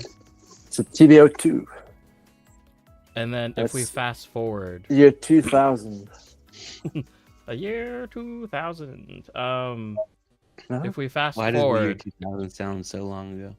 because it was so long 25 years. Fuck. ago. Gosh. Boom! Look at To that. this. So Yeah, Logan and Afro can throw it up now. I can't wait. I can't wait till we actually get to drive together. We're the only two like MD2 bros. I mean, Yes. doesn't DJ have one? Not Does really. he drive it? He doesn't drive it anymore. No, You know, I actually just thought about it the other day because I he doesn't moved even have it. He's like, I don't know where it's at. Wait, I That's have an MD2. Wait, where did I put it? Where did I put it? It's in the bin. Yeah. I think it's just rad that like anybody can just buy any car now, and then within 6 months you're like really good because of the chassis. Not even 6 months Yeah. anymore, man. Yeah, not even that. Like, Like- the maximum, but yeah, I mean like the a month. chassis are just so good Look at- now. Look at Depending on how Taylor. much you drive. Yeah, Taylor's only car she's ever comped with or Is drove with. DC10. She has another car now, kind of beside the point. Oh, But she's on she went D1 from- team now? TQing and getting second place and all this stuff, starting what? it's about a year, Uh, I think. Almost a year now. Her Yeah. only car was an associated little. DC10. No, it's been more than a year because she did the ProTech series throughout the winter, I think, right? Or she No. did like one round. I think she did like 1 or 2 comps on that. But still, Maybe. the amount of driving Yeah. time that she's done versus everybody else. Well, that's the biggest thing is like depending on how much time you're able to put into it to drive, it's like within 6 months you're gonna be a very good driver. oh, I'm saying It that could be. she has Yeah. the least amount of time. Like, Yeah, but Yeah. I mean she's had a lot of RC experience. Though, Yeah. so it's like that helps a lot. yeah, She's done a she's lot of been- racing, which Yeah. definitely helps a lot. Yes, she's just really good naturally. But it's a DC10, so that's Yeah. my thing. Is like Yeah, it doesn't, that's the the- chassis that you start with doesn't actually matter. yeah, that's a Because good you're job. so good out of the box now. Like everything is All the major companies sell Yeah. a good product. Yes. they have to. Because if Yeah. they don't, then people so get discouraged competitive, right yeah. away. Yeah, Yeah, they exactly. have to. And Yeah. and that's great. It's great for the community. It's great for the hobby because you want these people to stick around. Yeah, it's good for Exactly. anyone that buys this Totally. stuff because it Yeah. keeps the prices down. Well, that's always Yeah. the thing. Yeah, it's like how do we grow the hobby? Well, it's like okay, we need to be recommending really good chassis that aren't going to break the bank, so that because this is an expensive hobby to start from zero to get into. Yeah. and That's then where it's also MST. not That's where easy. MST killed everything. Yeah, Yeah. yeah, and it's also not an easy hobby to get down to. It's drifting is Right. very difficult in itself. So Yeah, like we always talk about, Jake. If you start with nothing, Yeah. zero RC experience whatsoever, Yep. you're spending at least $1,000. Yep. Yep. And you're gonna suck. yeah, And terrible. Your first weeks are gonna be fucking terrible. You can because you've probably never barely driven an drive RC the car before. fucking straight, and you're like sick. I just spent It's- $1,000 yeah. and I can't even drive this thing. It's Like, literally the worst RC experience possible. yeah, if you're literally. starting You out. have to want it. You really Yeah. have to want it. And the problem with that is that you end up at a track where there's people who are just ripping around and they make it look easy. Yeah, well, exactly. And you're like, oh, that looks so easy. Yeah. But then it's like, you know what I mean? It's like, I know it's like, and that's why I've said this 1,000 times. It's like I always feel so bad, but it's like Yeah. it's like you drive their car, and it's like you can drive it no problem. It's literally just comes down to tuning your fingers, Seat getting time. yourself dialed in. Yeah, Full Yeah. set But time. honestly, like even like CarX stuff would help those people. Like yeah, a little go bit, yeah. grind CarX, go grind freaking Forza drifting, or Yeah. go, even Just just get the buy another fundamentals RC car that's Get the fast. fundamentals down. But like touching on Adam's comment a little while back though, just having a newer driver chase a more experienced driver just to Yep. follow, to find, follow the natural line of the track. That's it. And all Get that. lines, yeah. Follow Literally a good line. You're gonna get good quick. That's literally it. Yeah. It really, it's helped me. It's helped all of our guys here. Yep. It's helped a lot of new guys. Like, it's any time that Justin Wilming would come down to our track, I would tell every single person at PDX, go follow him for as long as you possibly can, and you will get it. For myself, it was most of us know Mike. It was Mike way early on, and then eventually it was Jake, and it was just find the best driver of your track, chase him. When you crash, he's not going to stop for you. They're just going to keep going, but just catch up or find him on the next lap. Just try to get as close as you can to that person. I would say once you can link the whole track. Right. Focus on linking the track first. Once you can do that, just chase somebody that's fast and you'll figure it out. Even if you're like cutting corners, like learning how to cut corners here and there to catch back up to somebody is a good skill too. That's fine. Yeah, that's great. Yeah. There's times where I just want to drive by myself, but I'll see like a newer guy driving and I'm like, I'll just go and start leading him. I'm like, hey, just follow me. And he'll crash and whatever and start to grab his car and walk by. I'm like, no, get back out there. Like, you're not, you're gonna follow me. It's something that the more advanced drivers can do. Absolutely. It's just I force people. I'm like, people into driving. I literally stop and sit there in the middle of the track. Like, no one's going until you follow me. Like, come on. You're holding everyone up now. Yeah. For new people on the track, they should never feel that they're holding up the track. No, you're not. You're not. Absolutely. But they do. Right? Well, I mean, it's just the natural feeling. Well, they are. They absolutely are. But also, like, we don't care. We don't care. No, we don't care. We want to see everyone rise together. That's the thing. It's like drifting is not fun by yourself. It's fun with your boys and everyone. It's not even that it's fun. It's dependent on other people. Yes, it really is. Yeah. So it's we don't driving on your own, man. Hell yeah, Adam. Hell yeah. I'd way rather have someone fuck the train up than have the train lose a person. You know what I mean? Like, let's add to the train. So usually when someone fucks the train up, they should be put in the front of the train. For real. Yeah, you're not wrong. Get the pressure on them. No, it's not even the pressure. It's just like when I'm in the front, I don't have to worry about like people around me, right? Yeah, that's true. Yeah. You're setting the line. It's everyone's got to follow Send them you. back to the skid pad box? No. Make them lead the train. I think the big thing, going back to what Logan was saying earlier about the lead car and the lines they're putting down, like, and Adam and Jake just mentioned that too, but it's like, it's not about speed, which you guys said. Like, when you're in the lead, you're actually, if you're driving the right line, you're actually slower naturally. Yeah. So like you're actually keeping your car at a certain speed to hit the zones, right? Like, you're not trying to drive away from the pack. And I fucked everything up. My bad. I hit a button on my keyboard. Everything went crazy. I'm sorry. I tapped my keyboard earlier too. I was like, oh god. Okay, we're good. But like, you're not trying to drive away from people. Like, you're not trying to do you're not trying to race. So like, if you're in the lead, you're actually slower than everyone else. So like, don't feel like you're slower because you're leading and someone's on your door. It's because you're putting the right line down that gives them the best line to chase you. Exactly. That means they have the most room to get on your door. But if you're like, oh, I'm going to be as fast as possible, I'm going to make it difficult for the guy chasing me, you're going to cut corners or like cut in here and exit the corner quicker or it's straighter, like, then it's not a, like, sure, you're faster, but it's not a line that you're promoting for someone to learn to chase you with, right? You're not helping anything. We all learn techniques to like build space between someone chasing us just naturally. But first of all, if it's not a competition, then what the fuck are you doing, right? Like, who cares? If you're out of competition, the only point is for there to be someone right on your door. You know what I mean? Like, nothing else matters at that point. If it's in a competition, we all learn little techniques to get away. But also, in that scenario, like, the judges should have set a course that doesn't allow you to do that. Like, that you're deducted for doing things, being at a lesser angle or doing anything that allows you to build a gap. I mean, obviously there's At Super G, there's a huge freaking straightaway, which if you can, build a gap there, all the power to you. But I will still, Monty the straight every time. I don't give a shit. I'm slowing the train down, keeping the Yeah. voice. Yeah. Fight me. for me, Fight me. for me, train mode, like I'm drifting the last sweeper at the same angle the whole time, and then I'll start going down the straightaway. Not this shit where you're like, as soon as you get parallel with the straightaway, you just start taking off. It's not.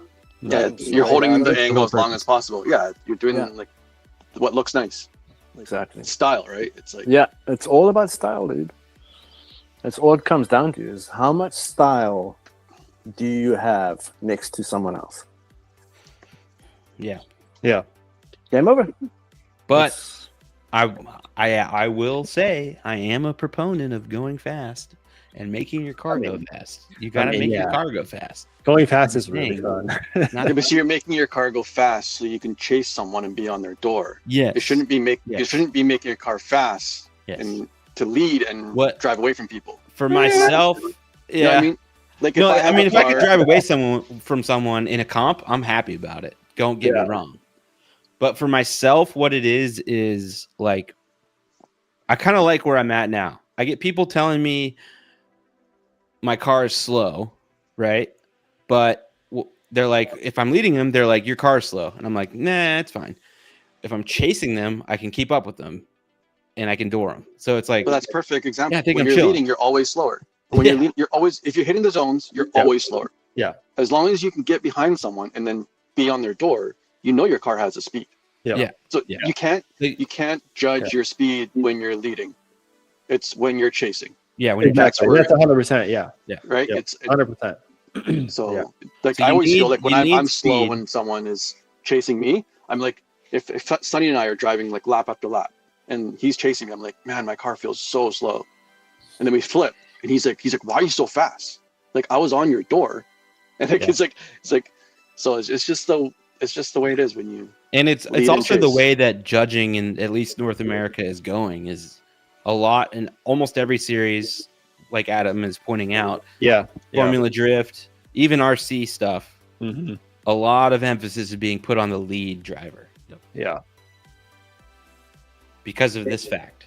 which is kind of dumb. Because if you Afro's think like, about it, yeah, American judging is fucked. Here we Straight go. It is. It is. At what point was it okay for a driver to drive straight within a switch? That is Oh, fucked. I agree yeah. with you on Yes. that. That is Yeah. actually fucked. Yeah. I agree with you on that. How is that drifting? Yeah, no, that's stupid. Yeah. They're like, you can drive straight for 2 seconds or whatever it is. That's really dumb. No. No, I agree So with you. someone's gonna sit there with a stopwatch and wait for his Yeah. wheel to be straight and they start the watch. I think Come it's on just now. all from replay, but still, Yeah. I agree with you. But still, Yeah, even on a replay. yeah. Yeah. What That means point? it happened. Like, Yeah.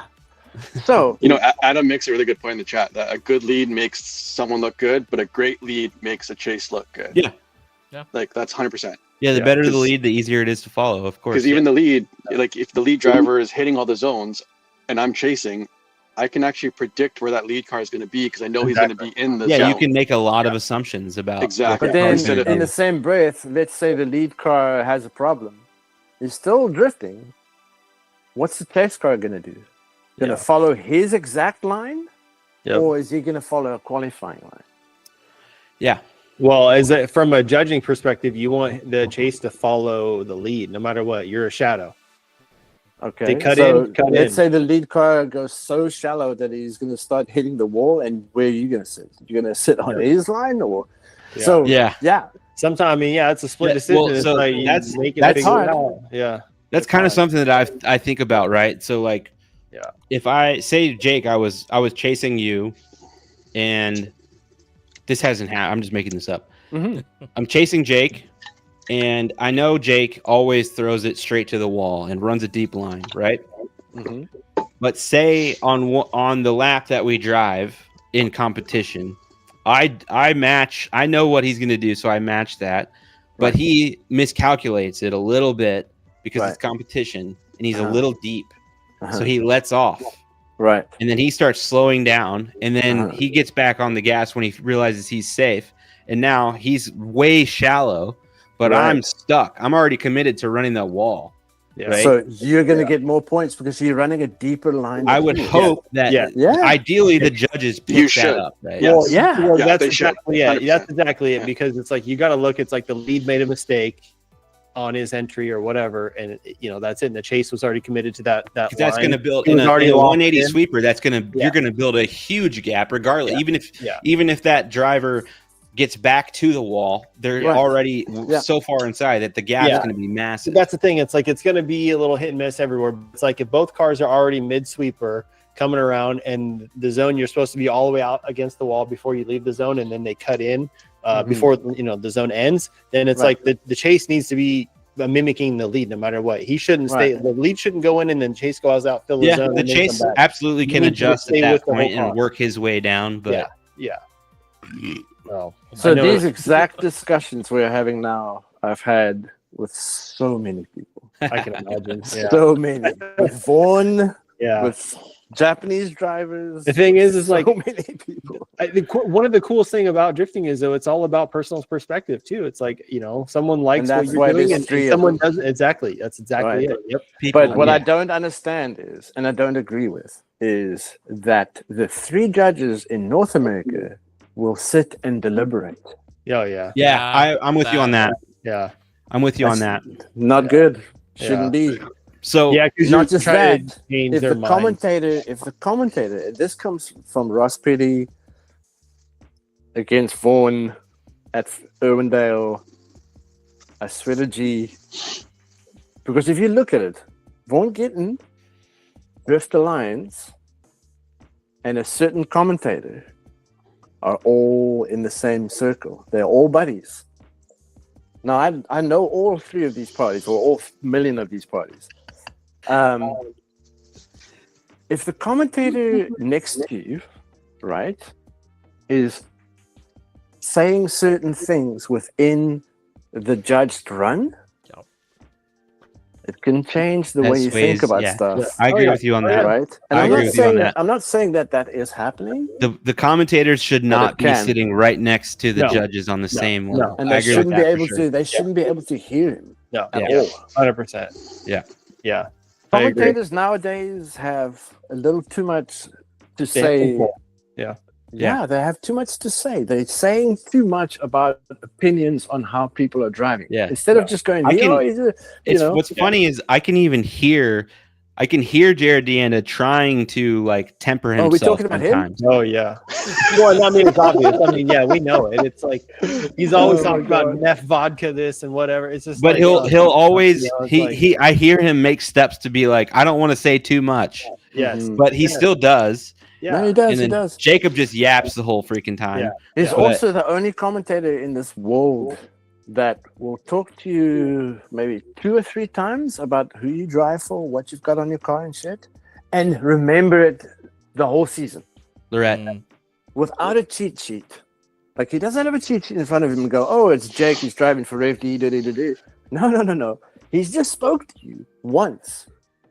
When he commentates, he'll mention all your sponsors instantly. Who's that? Jared? Gerard, Yeah. Oh yeah. he's amazing. Yeah. He is But- very good, Yeah, I agree.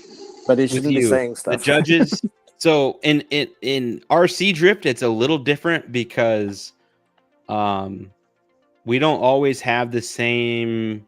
We don't have the truth cam for one, the drone shot. Right. Yeah. We don't always have the same replay status. So our strategy is usually to spread the judges out.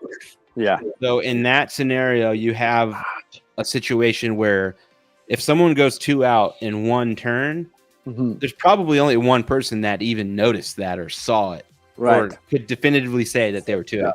So Right. in that aspect, the judges do need to communicate a little bit. And Uh-huh. I think, the other judges kind of have to just trust the other judge saying, yeah, he was 2 out here. Right. If you have camera to prove it, that's great. But I do agree that there is too much like collaboration on judging a lot of the time where it should Mhm. just be like 3 people seeing a run and making their own choice. That's it. It should not be a situation where judges are trying to get people to agree with them. Yeah. Right. So Yeah. when just for Drift Federation, after every single run, I would go into our little room where we have cameras, and I would want to review every single run because there's cash on the line, and I want to make sure I'm making the correct call. Right, Trying to of be course. the best Yeah. judges I possibly can, give everyone a fair choice or fair chance. Personally, And- I don't think anybody in any kind of comp, I don't think anyone should judge. Like, it happens, but if you have video camera, you should review that every freaking time, because Yeah. I can't. Oh yeah. When I'm judging, I can't remember shit. I can't remember like what It's fucking hard. turn. And what that's why I happened just on. go back to the cameras every time, because it's like I try and make little mental notes. Okay, I think they made a mistake here. I need to remember that to go back to the camera, whatever. Yeah. But So when there's I times was that- judging the World Drift Series, I made voice notes for every run. Yeah. On my Like phone. a marching band. yeah. Because I That's can it. assure you, if you think you think America's hard to judge, go to China. Oh yeah. I don't doubt it. I don't Or doubt it. Drift Masters or whoever. I mean, these guys are insane. Well, Drift Masters, they understand Wow. English, right? Yeah. Or Yeah. something close to that. Oh yeah. China is Chinese, and the Yeah. closest place is China, India, or Japan, or South Korea, right? And you have at least 3 of those countries represented at the World Drift Series. Yeah. So yeah, after every freaking competition, we always had 3 or 4 protests, right? Yeah. And they would, and I go, okay, let me just go to my notes real quick, and I'll play it back to them, and they can translate it to themselves. Yeah. And then we started doing drone and cameras because we were in huge stadiums. Yeah, but just having the camera system has been so nice though for us. You have to have it. We can- yeah, I mean, Yeah, literally, most it came down to I think it was you and Justin, Logan, that Justin went. His tire was on the backside of the freaking tape. I mean, it was like 2 millimeter difference. That's it, Yeah. and we barely saw it on the camera. Right. So it's like it's And that it's hard. close now today. It's hard, yeah. insane. Yeah. I don't Honestly, know though- if you noticed, but in that moment, you asked me to come look at it, and I was like, I'm not saying a fucking word, first of all. Well, it was after we made the call. I was like, we're gonna make the call, But also, if they wanna honestly, look at it. They I'll can't. be 100% honest here. I don't think I would have, in that moment, I don't think I would have called, if I was a judge, I would not have called that, because to me, like, it's just so close. Like, I don't Well, know. that's the thing. It's like the battle's so close. You have to find the imperfections instead go of one more going time. OMG. Yeah. But sometimes you don't have One to. more time. If somebody made a mistake, Well, then yeah, in that you case, gotta find it they and be all like, that's deemed it. that he was 2 off, which is a he's 0. 2 out. That's a 0. Yeah. We're done. You know, Mhm. it's like, yeah, Yeah, it's judging is not easy. No, Honestly, it's though, not, like, it's not. if you guys take longer time to judge, like in between like rounds, that gives us a little bit more talking time, like Yeah. on live stream for me. So So I the really bonus enjoy part, the bonus So part, you're Adam, okay with it. actually is that, well, I think on average the time between the runs is longer, but there won't ever be that hugely long time, right? Like there won't ever be that 15-minute thing, whatever it was, the first round. Yeah. So Well, that's the thing. Yeah, it's like in general, I it's It faster. happens though. yeah. It does happen. Oh, definitely for sure. But But I yeah, if enjoyed. I enjoyed. if I you think know, about judging it, the amount of judging, like real card judging and RC judging I've done, is almost as long as my RC career. Like it's I've always been asked to judge or big ones or 1/10. Yeah. I mean, if I think about going to Kongs, the only reason why Kongs and how Kongs happened is I got a random call. At first I was, okay, is another scam or some weird thing going on? It But, was. that's funny. It was on the For a couple of years, it was. It was a slow scam. Yeah. So, I mean, we got invited to go down there and help him lay out a track. I laid out a track. I think he had a problem with the track or some shit, and then he eventually stuck to that track and supposedly changed something on the track, but it was still the same as what it was. But on the end of the day, I got invited down there to go judge his competitions to help him. And that's how I met, Adam and everybody from down south. And yeah, this, I don't know if you ever told them, Joey, about the Z line. I don't know if that's No, ever that's come what up. no, I'll let you tell that part. I don't know. I don't know that one. I don't remember it that well. You don't remember it? I remember Z-Line, but Okay, well, there was a certain other driver that was supposedly sponsored by him that, at this point, the judging was now done by Kong, because it's now pro. This guy would take a shallower line than you would, right? He wouldn't go as deep as you. So he would sit his front wheel beyond your front bumper and sit in that area. And he, I think he won or he got second or something like that. And then Joey and them and Josh and those guys, they went and made an urban dictionary called the Z line. did we do that? Yeah. Urban You don't- Dictionary. I don't remember that. You guys went on Urban Dictionary and made a description on the Z line. Oh man, Yeah, Damn. dude. seriously? Got Seriously. this, dude. Am I gonna regret no. this? Okay. No, I didn't. You did, for real, you did.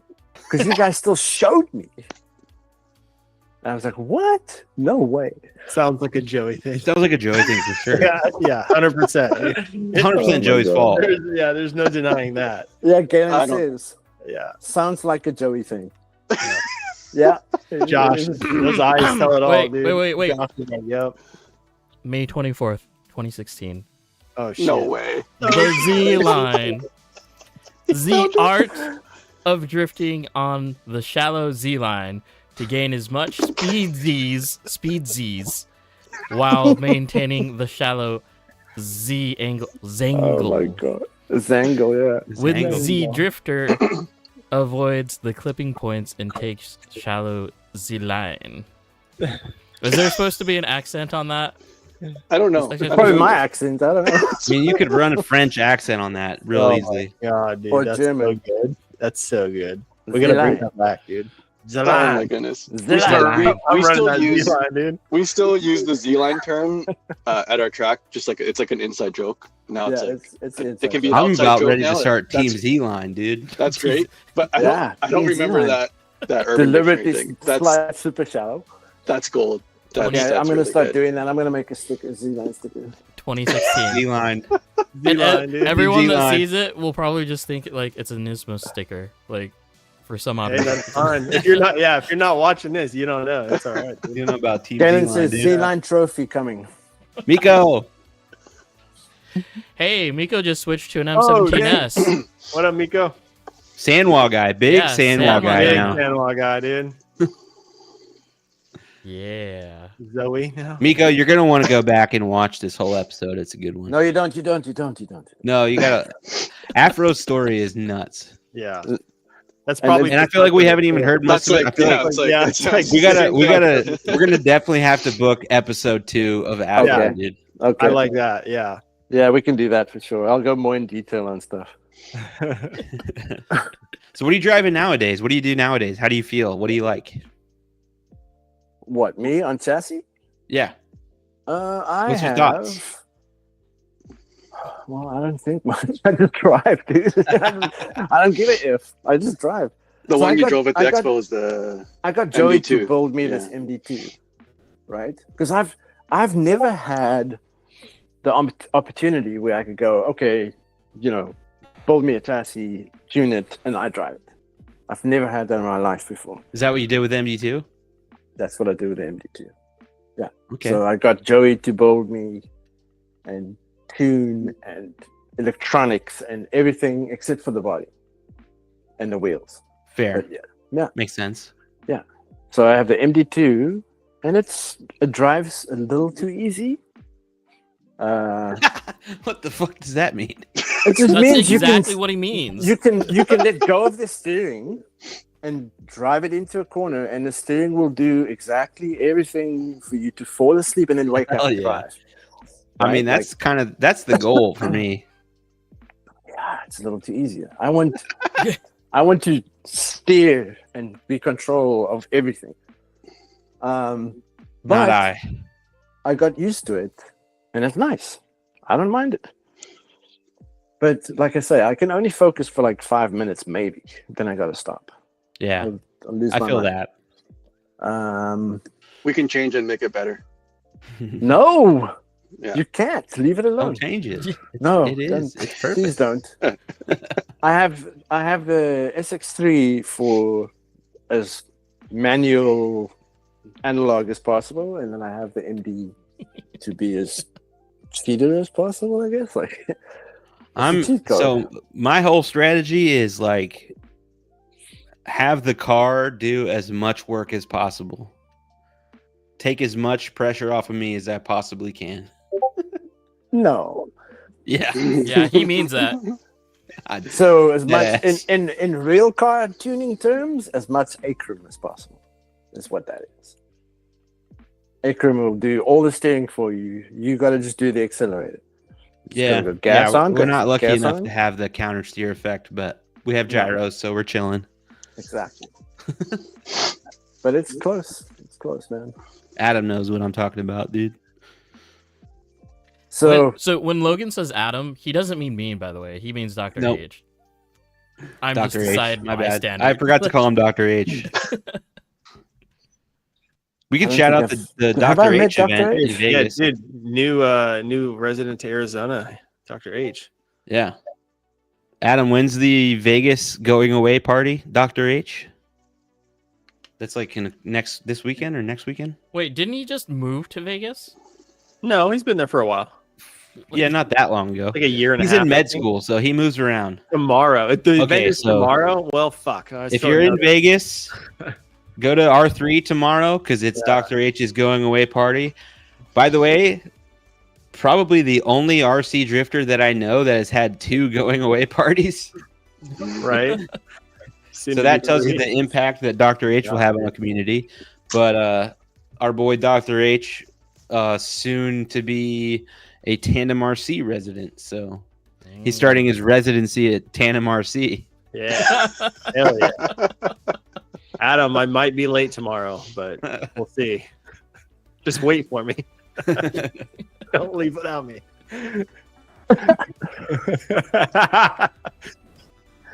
Oh man, That's great. Collecting going away parties like Pokemon. so good. Gotta Literally. catch 'em. I mean, do you guys know anyone else who's had 2 going away parties at a track? Or a track through it? Yeah. Okay, Afro. Well. We've had 2 track closing parties. I've had that as well, yeah. And 2 opening parties. But Adam has only been drifting for as long as I've been drifting, so Yeah. Oh, I haven't had 2 going away parties. Oh man. All right, what are we roasting? We can roast. These episodes are hard when it's just fun the juxtaposition that we have on the show of like, you know, DJ and I being relatively new, I would still say. Like we're not 2 years in yet. And, You're not? No, No. yeah. DJ and I Oh. are both like sub 2 years, and then you have Adam, obviously been in it for a long time, and Jake even not longer, but No, longer than Adam. DJ and I. Yeah. Yeah, we have such like, you know, those companies that say like we have this many years combined total, like, yeah, that thing going on. Yeah, there's a lot of combined years on this podcast right now. Yeah. That's for sure. yes, And it DJ is. and I only account for less than 4 of them. But you're still part of it. So shh. Yeah. Still you. We feel good. We feel good. We feel good. Yeah. It's just when people are talking about like older chassis, like I've been in RC for a long time, but like I've always had a gyro. So Quick question, Afro and Joey. Do you guys remember what car or what color that car was that was running the Z line? Oh, fuck. I'm being I can asked tell by you. a third I party. can tell Silver or you. white? His name started with a J.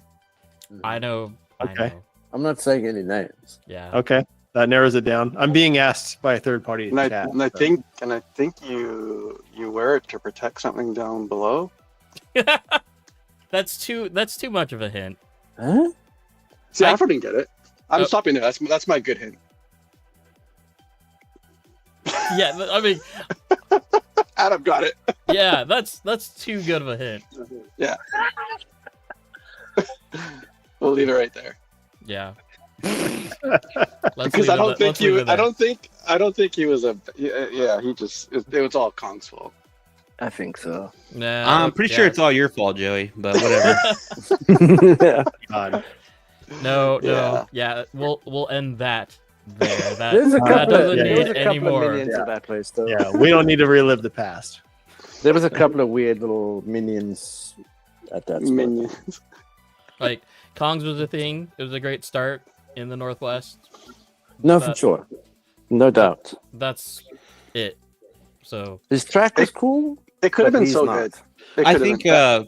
I think in the drift community, a lot of people have fond memories of a place that didn't have a super supportive person involved, right? Like that's fair. well, you know Well, how I we mean, all yeah. you know how we always talk about like drift is like the scene, the most cool cultured like group. We're a combined unit. We help each other. Mhm. That was not this. There's Yeah. always bad apples. Yeah. Yeah. It's No, always bad I apples. get that, but it's also a situation of like, like I have places. Brown Rose.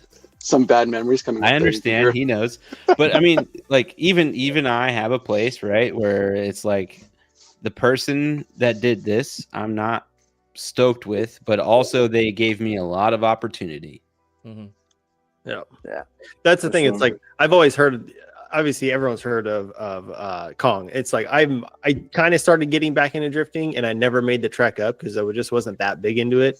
Yeah, And you didn't waste any time in it. well, I'm bummed, dude. I'm bummed. Like it doesn't matter. Like No, I, for sure. I just like there's still there's always going to be negativity and whatever anywhere you go. But it's like it's just still like I never got to experience the track, and I'm kind of bummed. Like If you're, I used to go to the deli a lot, and then yeah, just shit hit that's the fan. that's kind of and, the like, local one, right?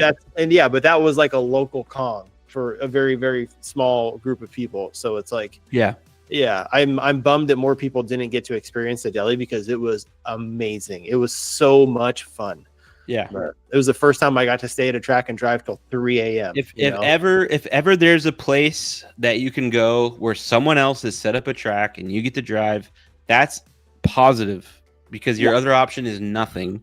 Exactly. And if Rocks at the and end of the dust. day that situation didn't work out, yeah, you can be upset. You're allowed to be upset at that or not like the person, but I think it's still fair to recognize that an look at the big opportunity picture. was given. Look at the bigger picture. You got to Yeah. drive. You got to meet people. You have fun with your little toy cars. That's it. Yeah. That's Because the- if I didn't Yeah, have that's any of the toys, places bro. that I've ever driven, I wouldn't even own a drift car. yeah, Oh. yes, No, for sure. yeah. Bad track is better than no track. Yeah, right. No kidding. Yep. Exactly. Yeah, Or you make your own track.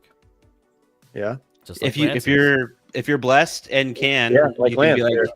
Lance here and Yeah. throw down a track in the garage. Yeah. Yeah, this is Lance's new track. He busted this out over the course of I think 7 days maximum. I feel like. Something What are like we that. going to call this track? I It's feel the like cone. It's the it's cone the- factory because they used to make road cones or something in this garage. okay. Cone Yeah. Factory is 6 good. days. Cone 6 factory. days. I was going to say we can't allow Lance to name this track. The Yeah, community but it's has to currently name this closed. track. unless it's open, but it might be closed. We don't know yet. Wait. It's like a Schrodinger's cat of drift tracks. What? I know, Lance. That track is closed as hell. Yeah. I'm Get not out. done yet. I'm not done. You're not. I got allowed to one drive gripe. Lance, put the no dig on the outside edge, dude. What are you doing? Oh, that looks good. No. There's no cutting the track to there. catch It's like up, a fucking- but you can definitely fall off the track into the driveway, into the Yeah. gravel. You got the man line. What are you talking about? It's the man line. Also, it's in your garage. You don't need no dig. Just drive. That too. Right. Falling off is hella fun. Did Lance get All the J-Towel? rocks back on the. Yeah, like this whole track, there's literally no point for the no dig because you can just fly off into the driveway. Yeah. Yes, Lance got P-tile. I can't. Is it J-Towel or P-Towel? No, P-towel. Armstrong. It's Armstrong. Armstrong. Oh, Yeah. I see it. I see it now. Yeah, sorry. Lance, I can't wait to come there and go full speed right into those guardrails. I think you Not should even invite. turn. I Not think you even should a invite turn. Dow, and you should invite Dow, and then make him drive from the street. Yes. Yeah. Honestly, Lance That's is Dow's far MO, south. dude. I don't But think wait, they'll wait. even let him into Sheldon's anymore. I'm gonna bring my Vortec and just go like this. Dow's only allowed to put his car into Sheldon's. big Otherwise, he burnout. has to stand on he the pits stay sidewalk. outside, dude. He pits outside. You someone put my car on the track. Dead battery. Bring me my car. Or that's some like crackhead ass way of not paying. Is like he just has his friend I'm take not his in car there. inside. Oh man. Yeah. Can we do that now? Is that possible? Just take my car in there and then put it on the track. It's fine. Yeah. I'm not in there. I'm not in there. Charge me. Yeah. Drive from the window. My gosh. Is it just me? Is JD still on the same bumper? Who? DJ? Yeah. Nah, this is not. This is Oh. a different Nope. It's the same one. Don't lie. one. It's No. That's a copy. Oh, I see. So we got Joey's chassis on the chopping block. Let me. Shame, Get this Joey. back What up did you do? Roast it. Roast that. Nothing. What the fuck? Okay. Why are you being chopped? Chopping block. Your picture's too big Yeah, for that- the window. Look at that. Fit. That's our new team body that Noble painted for all of us. Nice. Nice. So are the graphics painted on or those stickers? Painted. Painted, yeah. That's so sick. Noble, you killed these bodies. They look so good. Yeah, it's good, man. Yeah. I love it. Where's mine? Yeah. Well, Jeez. hey, Aggressive. Go ahead. just because you're honorary Canadian doesn't not mean that you're, Yeah. honorary Spirit West. Actually, hey Josh, did Galen run something past you recently? Uh-oh. Get back to me. It's like Okay, hold on now, Announcement Trying to buddy. get Coming that green soon. card. Trying to get that green card, dude. Noble just said, If send you me a body. become a Canadian citizen, I don't know if Team PDX is for you anymore. What? Why are your front tires burnt, dude? because he It's- switched. It's an Dirty. outdoor car. It's dirty. It's not burnt. Oh, okay. Yeah. Burn Just tube? picking up all Front the wheel drive burnouts. Burn tune in the Burn front. tune? Dude, like that. Dang. Hey man, it's all about the front grip. Yeah. I know that is the case for you, Joey. Yeah. I need to get some new tape. I don't have tape in my wheels right now. Whoa, whoa, whoa! Slow down, slow down. Yeah. Talk about I mean, regular I tape. don't- Regular tape. Yeah, the O-rings Yeah, don't just always work. You got to put Scotch tape. on I there. like the Scotch tape my wheels. Got good scent. So grip. Joey, does Yeah. the photonic balancer actually do anything? Of course it does. Haven't you seen the graphic? Yeah. It's amazing. I Adam, don't. To you be honest, I don't cannot. know. I You don't. have to stop asking AccuVans drivers if capacitors do stuff. Oh, that's a good point. Huh? Oh, come out.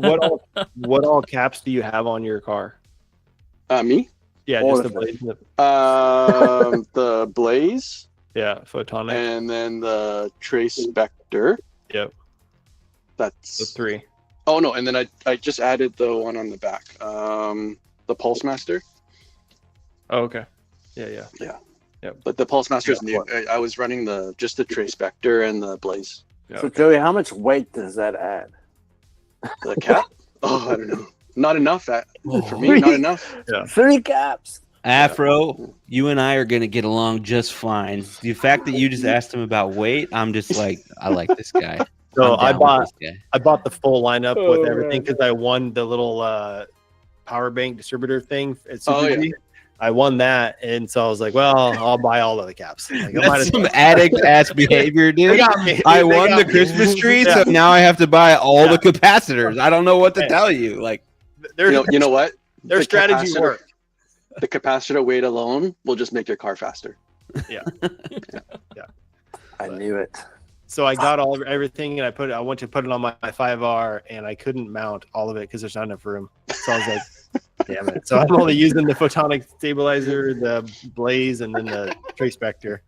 I got All like you gotta 3 do other is ones. make a, That's all make you- a that's all 3D you need. mount for them. Just make a That's all 3D you need. mount. Add a little Yeah. bit more weight, more speed, more grip. Let's go. I need I haven't to send had my an card to opportunity David, to if you're still in battle the Jake chat. yet. So If Well, I don't know David's if you still guys in the seen chat. David's chassis, but he's got the huge capacitor housing apartment right know. over the battery. That's what I'm It's saying. I'm like, amazing. I just need to send my car to David. He can wire the whole thing. Send me a whole wiring schematic and my car back, and I'll be good.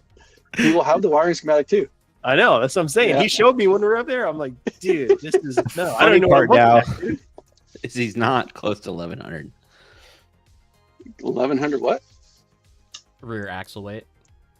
Not anymore. I think it's like 10. Let's just say 1020 right now. Let's just say, 1025 Dude, maybe. what is it? 1100 max, correct? Yeah, for Super G. So here's the funny thing. Kenny got a 5R as well. yeah. And at the comp, he rated 1099, dude. And I think that's Wow. definitely not on purpose. Yeah, no, not on purpose at all. He was like, I have no idea what this thing weighs. You know, he threw it on the scales, and then boom, 1099. I'm like, Oh, holy crap, really? Kenny.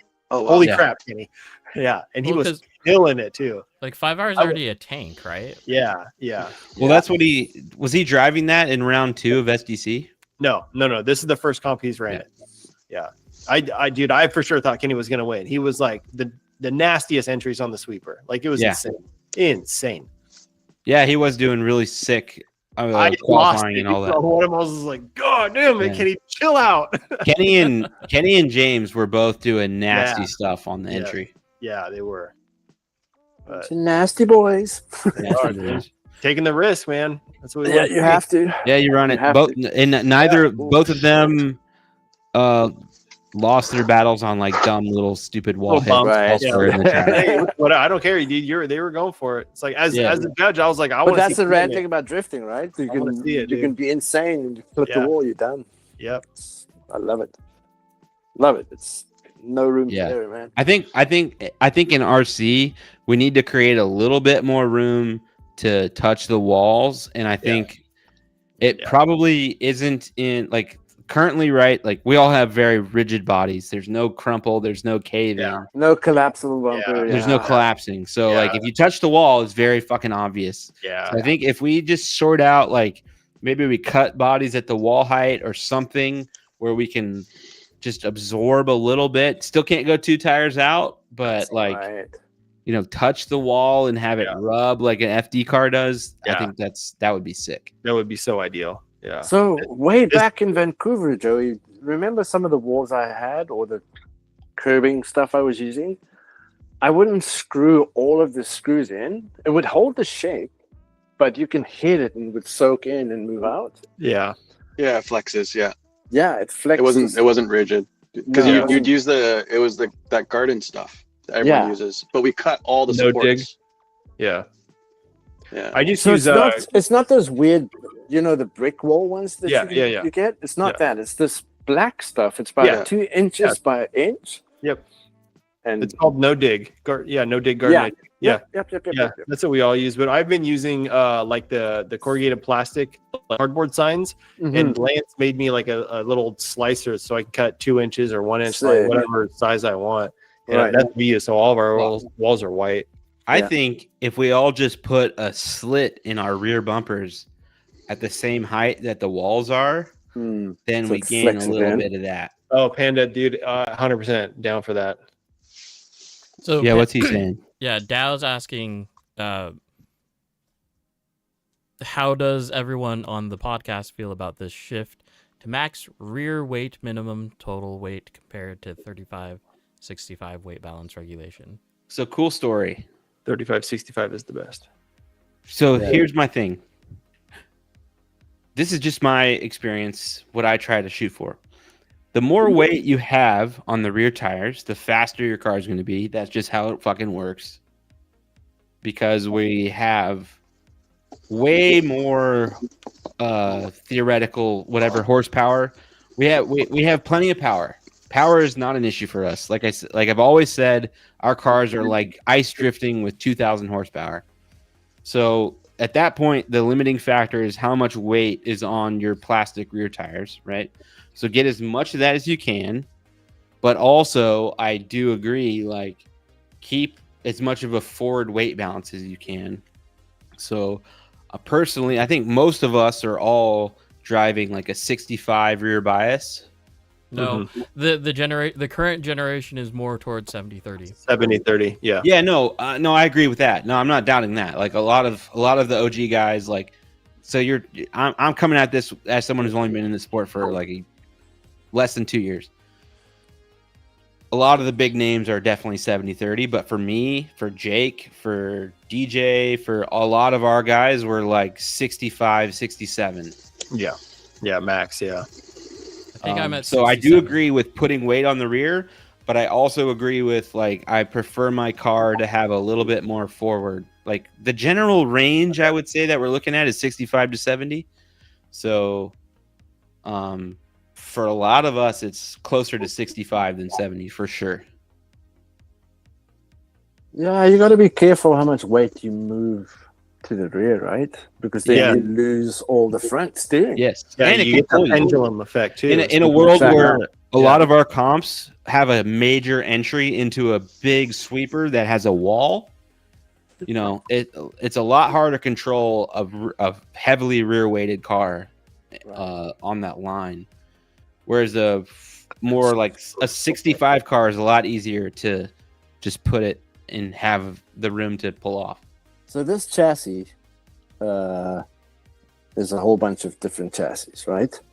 But the motor sits back here, Yeah, originally, yeah. right? And then the battery and so forth. Yeah, so and I had no front weight. It would understeer too much. So I put a motor, just a crappy brushed one, in here to combat that. yeah. So yeah, a lot of weight to the rear. You know, just be careful. Yeah, it's an issue. And also, It like is. going back to what I said with the power, like on Tuesday, I drove with Jake. Be right back. I was messing around with my remote and I cut my throttle endpoint to 60% to the point where it wasn't even touching boost, or I don't run boost, but it wasn't touching turbo at all. Yeah. I was running like 60% on a 13.5 Yeah. throttle position with no timing advance. Yeah. And I was keeping up with Jake the same as I was before. So Yeah. it's Yeah, if you really look not at- an issue of power. It's an issue of Where the weight rear is. weight The will grip. improve your acceleration, but it also changes the characteristics of the car and Right. drift. And like Within I switches. said, you want the easiest car to drive that you can get. Right. Because once you go to the competition, your driving level drops. It just drops naturally because Yeah. you're nervous. Just pressure. I don't know. I've always driven with weight, like from like back when Afro, and that's what he's always taught us, like rear battery weight. Like that's it. I can't drive a light car. Like if I drive a light car, it feels too twitchy. It's not stable. It's not planted. Like there's like characteristics of a light car that I don't like. So like even talking about like a 65-35 weight bias, I would want to know what the max overall weight is, because I could still load the weight in the rear to get, let's say 1050 on the rear on a 65-35, and then I add weight to the front to make it 65-35. Yeah. Because the weight on the front will give me all the front steering in the world. That it's like you said, weight equals grip. Yeah. So in the end, it matters what the total weight is, because I'll still load it up to make the car drive and feel like a heavy car. On Monday's stream, they were actually saying moving back to a big battery instead of using skinny Yeah. batteries For more weight. for more Like I weight. run a bigger Dude, battery. I run big batteries, man. Yeah, a big shorty lipo. It's just for weight. The nice My- heavy one. My car right now is, if I took all the ballast weight off, it's like 1297, and it's like 64 front. But I run like 120 grams of ballast, and it's like 65. I don't remember the rear weight is like less than 1,000, but I don't know. It's like 65 to 66, less than 1,000 rear, total like 1420-ish, and to me that's like pretty money. I do personally, I want to put more weight on the rear, and I'd be okay with like running like a 67, 68 with a higher rear weight.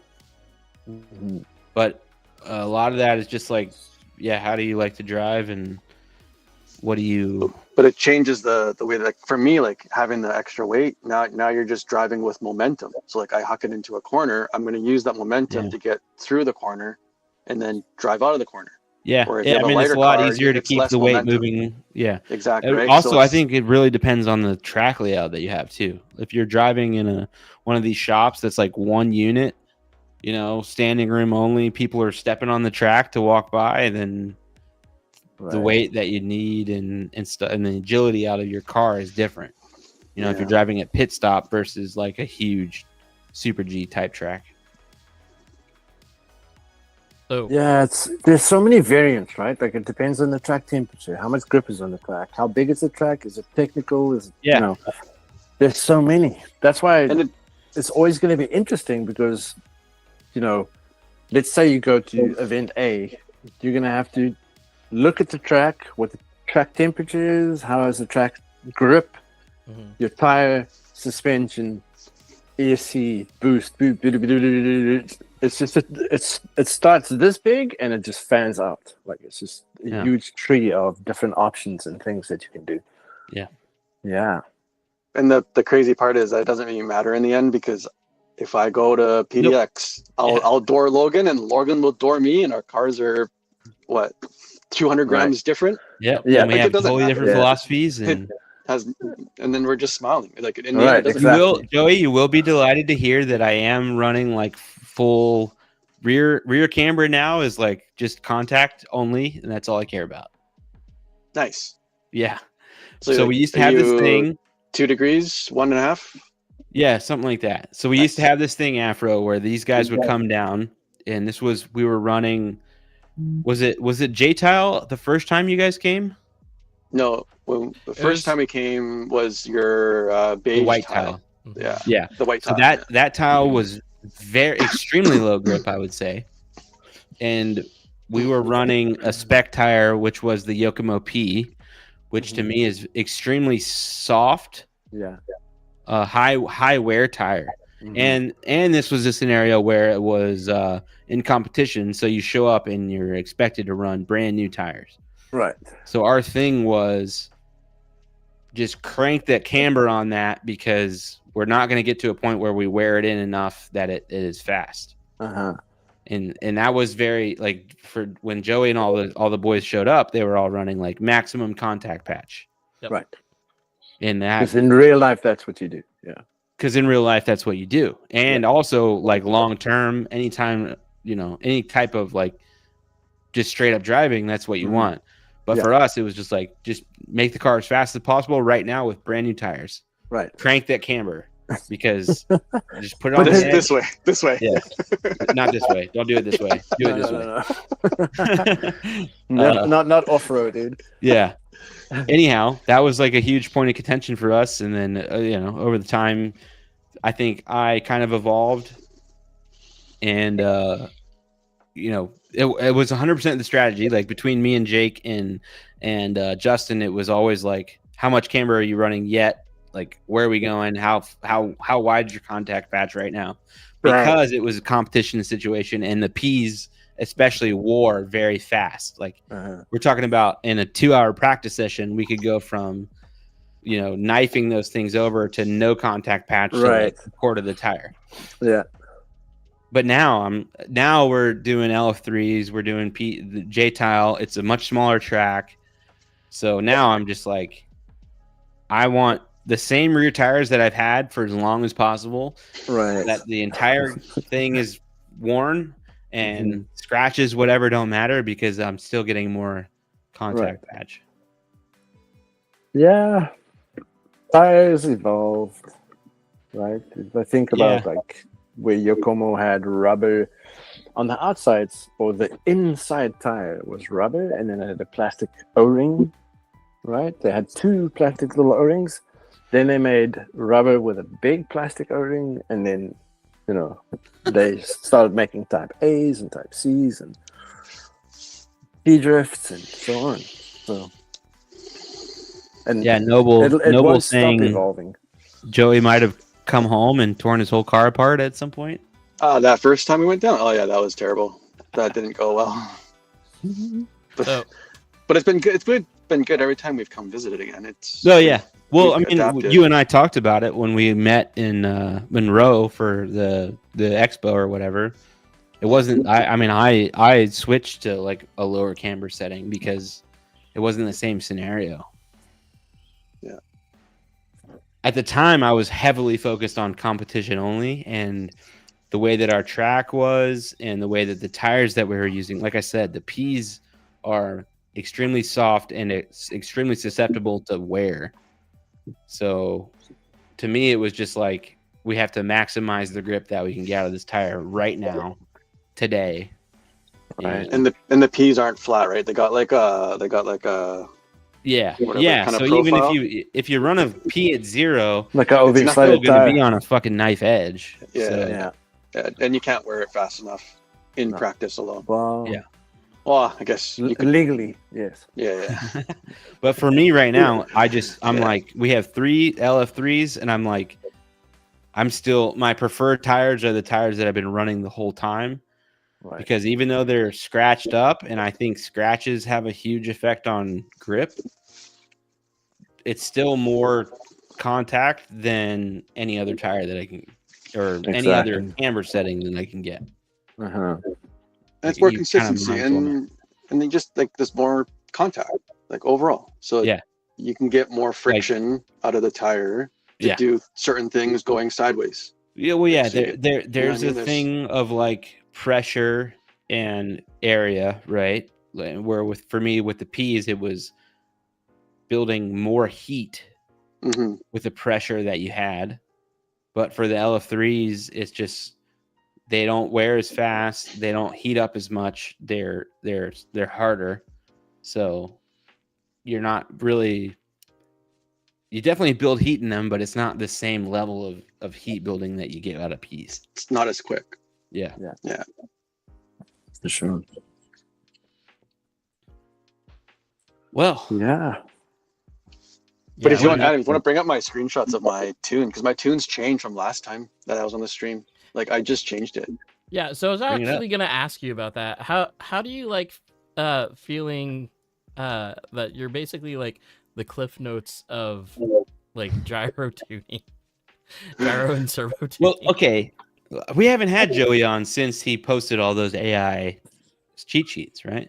Oh no, I guess not. Those are those helpful? So helpful to me. I mean, I'm kind of annoyed that I didn't like consider that. I think for me and my experience with the AI stuff is that it didn't really understand or know, like there wasn't drift stuff I'll be the back in a tuning second. data, or the timing wasn't right. But like, you know what's crazy though? So like smart the AI stuff. I literally took a photo of my controller, and I didn't even tell it anything. I just said, "Tell me what each setting on this screen does for a Futaba GYD 550." It read the screen, it read the settings, and then it gave me all those things. That's crazy, dude. Like I told it nothing else. That's so good. If you haven't same with the Rev D RSST, I just uploaded a screenshot of the software. Yeah. And I said the same thing. This is a Rev D RSST servo. Tell me what all these things do. Dude. and it was so helpful. Okay, so we're looking at your ESC tune right now. Okay. So first thing yeah. I want to point out, like honestly, like because everyone's so bent or like on board with the whole like 64 kilohertz like drive frequency thing just because it's there and people want to use it, right? You're driving at 10 here. So that was a recent change, and that was because of Noble. And Noble comes from a racing background, from RC, like a standpoint. And he's been on this, on me for a long time to lower my drive frequency. I was always against it because I was like, oh, I want super smooth. I want this, and like 32, 64. Well, I don't think anyone that I know actually understands what that actually means. So for me, it's the number of points in your throttle curve. Adam might. Yeah, I was gonna say. So it's just think of it the number of points in your throttle curve. So if you have more points, it's going to be smoother, but it's going to take you longer to get through the curve. So like let's just use simple numbers. 1 kilohertz would be 10 points. So you got 10 dots.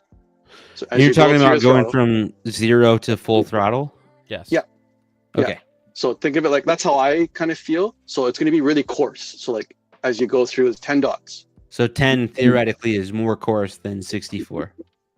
Yes. So Okay. like 10 kilohertz might be 100 dots, right, on your curve. 64 kilohertz might be, let's say 640. A shitload of A dots. shitload of. So what you're going to feel is the lower the hertz. The lower it smooths out your inputs. No, the lower will make it more coarse, less smooth, but you can get through your throttle curve quicker because you have less points to get through. Yeah, other way. If that Other makes way, sense. Logan. So if you go 64 kilohertz, it's going to be smoother, but then it's going to take you longer to get from point A, I don't know if you can see my fingers, to point B. Because now you have to go through 1,000,000 points to get to here to here. But for 10 kilohertz, I'm going to only have like 4 points in here. So like if I want to get in my throttle pull, I need to be at 20%. And I'm like, oh, I'm going to be at 40%. It happens way quicker. You get a more torquey feeling. I'm thinking that the basically ESC just takes it just shortcuts your inputs. So on this, The 64 is higher resolution on the trigger. Yes. And 10 is lower. Yes. Yeah. So okay. to get That through makes sense to me. 64, through 64, it's going to be slower. 64 sounds better because it's higher resolution, but it's also worse because your finger sucks. It's going to feel very reactive to everything that your finger. No, 64 is less. It's less reactive. Oh. Because it's too many points to get from point A to point B. Mm. So it's going to feel super smooth and silky smooth, but the reaction time of the ESC to your throttle won't be like 1-to-1 because it's smoothing everything out for you. Okay. So Drew Shy in chat's actually bringing up a good point too. If all we're talking about is numbers to numbers, like on a graph, 50% of 50% is still 50%, right? Fair. Yes. And his statement is, if it's linear, won't it still be linear regardless of points? On a linear line, well, if all we're talking about is a line on a graph, then yes. No, because you have to scan through the number of points between those 2 points. Right, but that's the ESC doing work. Like, I'm talking on a graph. Oh, on the graph it looks the same. Yeah, on a graph you'll never notice it. Yeah, that's right. Yeah, so it's like the difference of how hard 64 kilohertz how much compute effort that takes to be able to clean up the signal or smoothing it out. Yeah.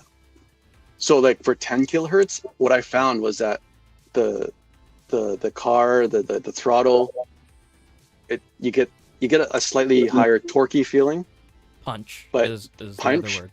Punch is the word. Yeah. But it was the reaction time between what my throttle was doing and what the car was doing. There was no delay anymore. So if I wanted to get faster, I'm getting faster.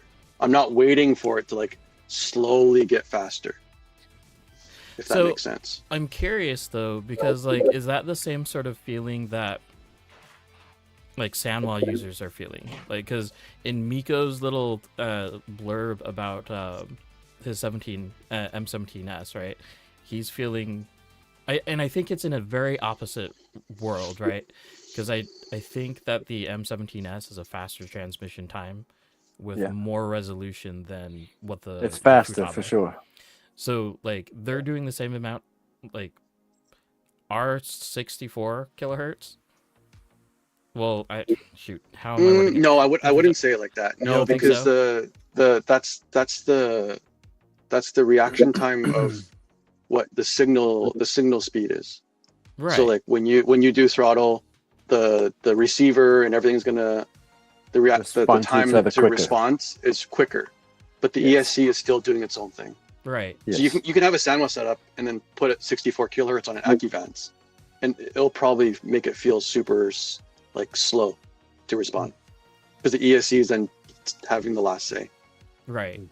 It's no different than like your servo on normal response, SR, and then ultra response. All it's doing is taking your steering input, and it's just happening. The input is happening fast. The signal is happening faster. It doesn't But mean it's the still servo. up to the ESC or the servo, yeah. The servo's not working faster. The Yeah. servo speed is the servo speed. It's just the input speed to get through all the communication just happens quicker. Wow, we're getting big brain stuff like in this stream right now. And like if I know we're looking at the ESC stuff right now, but like me going to a CD 701 with a GYD 550 and running in UR mode, I struggled so much in the first 4 weeks because I think ultra response mode is too responsive. No, like full of facts. That is Take 100% full true. Because did Jake fall in? Jake died. So like I think Jake fell down the stairs. for how long I've been driving and when I started with like electronics that were just basic, like you're always dealing with a servo that's just a normal response. So like as soon as like your input it gets recognized quicker, Mhm. then it's like my fine movements in the steering are getting picked up, and it's picking up everything now instead of it maybe skipping some stuff, if you know what I mean. Yeah, Like I'm yeah. using general terms here, but it's just I'm trying to make it as basic as possible. But like now, like when I had the new servo set up, I was like I'm steering and like it's doing everything. Yeah. Like every little movement, it's picking it up, and it's picking it up really quick. And I was struggling with that because I was like it wasn't like it's not like the servo was faster. Here we It's go. just all the inputs end up being faster. Jeez, you but have yeah. the boosts high, so high. I think that's out of the box. That's 20. out of the box for you. I think so. I think so. I always forget what ACT mode is, or ACT is active. Yeah. active. So boost is okay, active. so it's on Or and then it's set at 20. Inhibited is off. Active and inhibited. Okay. Yeah. Good to know. Just so we're all on the same page, we can tune however we want. However we get there is important. We can do whatever we want, right? There's no right. Well, there's no right. Oh, there's no right or wrong. Yeah, No. there's no right or wrong. No. We're not trying No. to say anything that's like And this Bible, is Joey we're right? talking about here. And I just like explaining what I feel and what I don't. Yeah. I No, guess you, it- Logan. that's important. I think Because that's important. I rather Thanks, explain Afro. how I got there because that's how I feel on the driving feel. But what I do, like no one likes my car. Everyone drives my car and they're like, oh, it's a Yeah. piece of shit. I'm with Joey. I'm like I'm always like self-conscious about like my tuning and all that advice because I'm like nobody likes what I do. Nobody's on the same fucking planet as I am. I'm off on fucking La La Land, dude. So okay, if we go back to the servo atoms, this is very interesting because I learned a lot over the past 4 weeks. So what I ended up doing is I started to make the CD super slow. Like it was like dampened. Stretcher was high. Damper was high. It felt really like muddy. Yeah. And what I was struggling with is that with all those settings being high, regardless of the GYD, it kept getting locked into angle. It wouldn't let me release. It wouldn't unwind when I was unwinding. Sure. So the servo was doing too much. Where now I think about all my other servos, the servo should do nothing. It should be as basic as possible. Holding force should be just right to hold, but let go when you need it to let go. Yeah. And this is where I ended up. So it's like dampers at 40, stretcher, I've lowered it to 1.75. And then I have like 100% control over my steering now. And you know what? By doing that, I gained so much speed. So doing that alone. I agree. Sorry, I'm reading what Noble just said. Don't worry. I sent him. I'm checking in with Jake. I'm just as concerned. So let's switch it up. Let's look at your gyro settings though, because He fell asleep on the right toilet. now, like your gyro Logan's settings. Logan's driving to Jake's house right now. Like, okay, sorry, Adam. Go ahead. I would expect a lot of like judder coming from the gyro damper combination that you have. The judder meaning like the shakes? Yeah, because you're only running 15 damper on here. What's the damper on the servo? 40. 40. Like, it's super low comparatively. Although, but it's not a DDSS. Yeah. It's a Rev D, whatever bell crank. So if I do you do anything with like the steering endpoint, or is it 100? Steering endpoint 100. Okay. Yeah. The damper, if I go below 15 on the bell crank, it will start to shake. So 15 is as low as that's very low.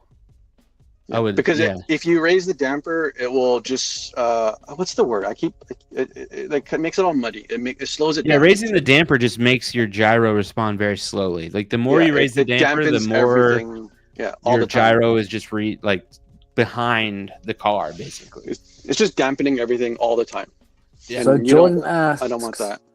So do you not use a programmable servo? So now Jordan used to come. Well, Jordan's a really good friend of mine. He's Joey on the island. Jordan, now they just tune everything on the radio, not even through the servo anymore. That's only if you have Accuvance. Or sorry, Futaba, and then we're doing the servo and the gyro together, and they're both made by the same company, so it's kind of helpful, right? Right. Yeah, Jordan's got a SX3. And like Jordan's question there about a programmable servo. Like I would say, if you're starting out, I would recommend not. Just get something that's a good drift servo out of the box. Yeah, I think that's fair. Like even an RSST out of the box is programmable, but it comes with amazing settings. You don't touch it. So Jordan and myself and a guy called Medic, which is RC Sparks on YouTube, who's got way too many followers, but myself and the two of them, both Jordan and Medic at the same time, we built them SX3s with Yokomo servos and Yokomo. Yeah. So he's got all the stuff. Yeah. I think for me, having Futaba servo and gyro is ultimately more powerful because you have a lot more control and you can get to a place where you're extremely happy, like as a person. Like everyone has their own personal feel that they like, and the Futaba stuff allows you to get exactly to where you want to be.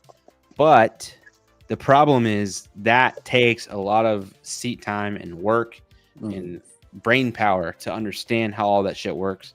Whereas there's a ton of off-the-shelf electronics packages that are just very good and don't require any messing with or fuddling with. You just plug them in and go. Your car, you change a couple settings, and they're very good, just as good as anything that you can get.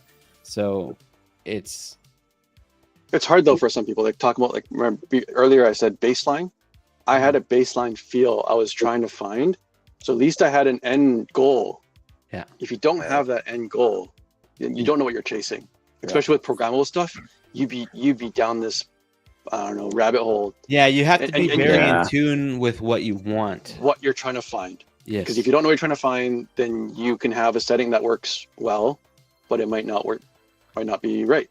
Yeah, Mhm. and buying You know what these parts and asking someone else what they run. It's Wow, such a it- dangerous thing, man. It's a very It doesn't. So here's my thing, like, because Jake and I, even though he's dead in his backyard somewhere,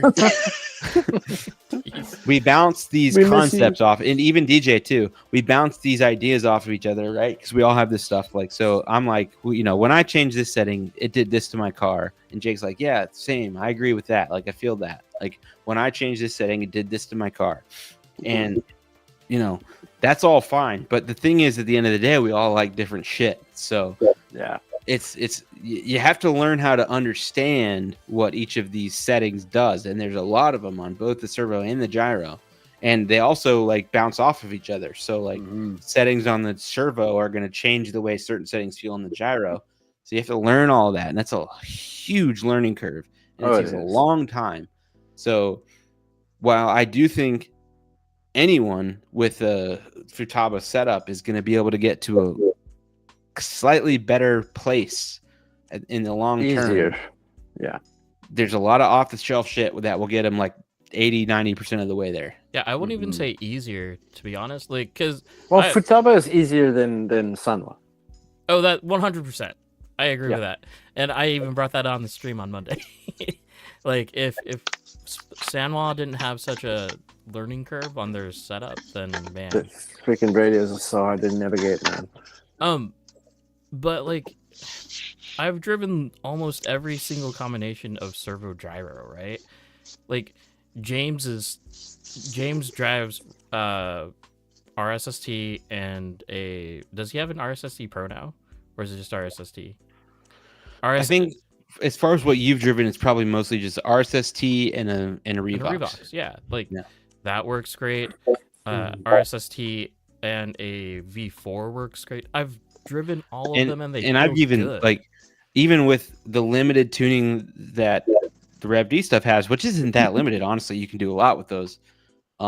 James's setup is the only corresponding like Revox and RSST pair that I've ever felt like, oh, that's fucking nice. You know what I mean? So it's just like, it's so much personal preference. A lot of it honestly depends on what your local scene is doing, how they drive, like the style that you kind of come up to. You know, every scene has a different general style that the best drivers in that scene kind of set, right? So like, you know, the people around you influence how you drive a lot.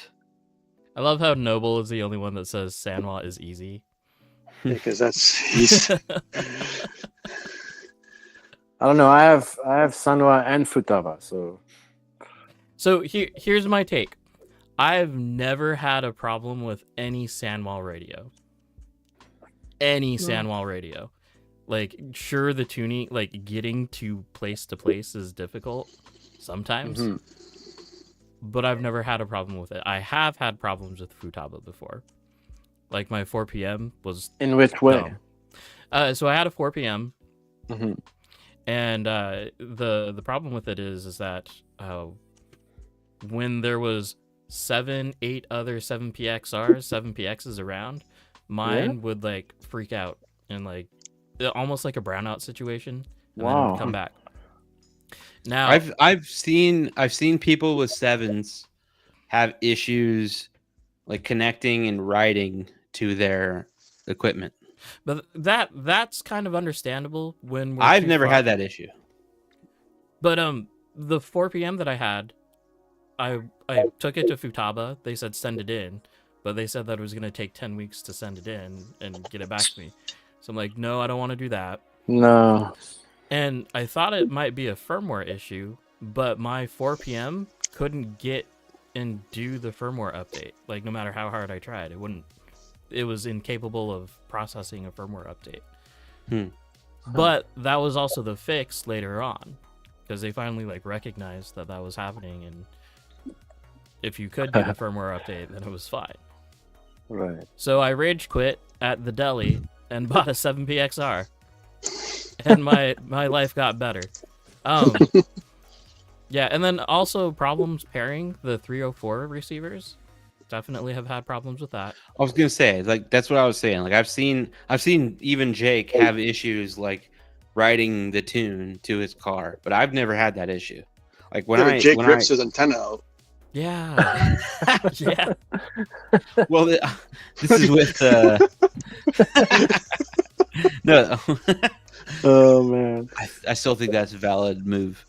No, this is with like 10px stuff, like the 10px receiver. Yeah, okay.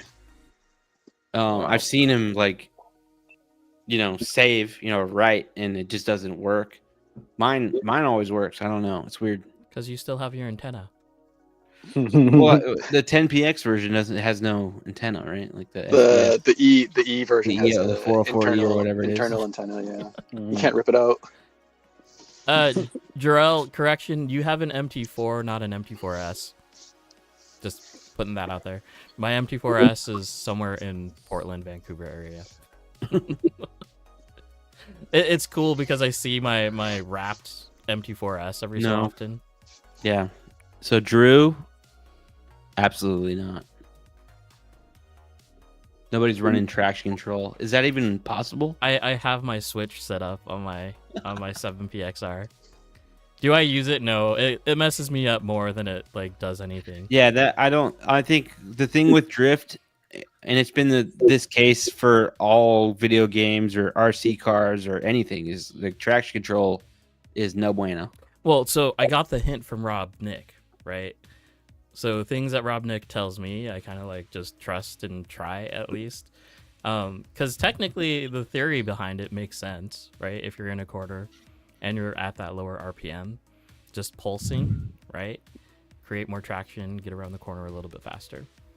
So the theory is there.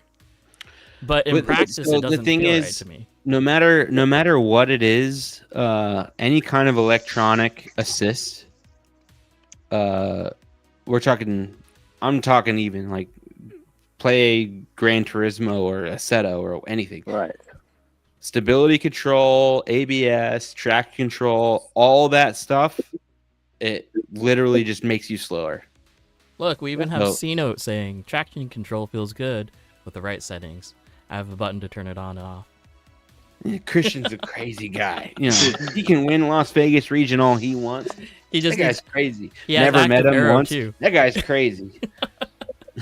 No, but I mean all that stuff, traction control, ABS, it's literally the way that they work.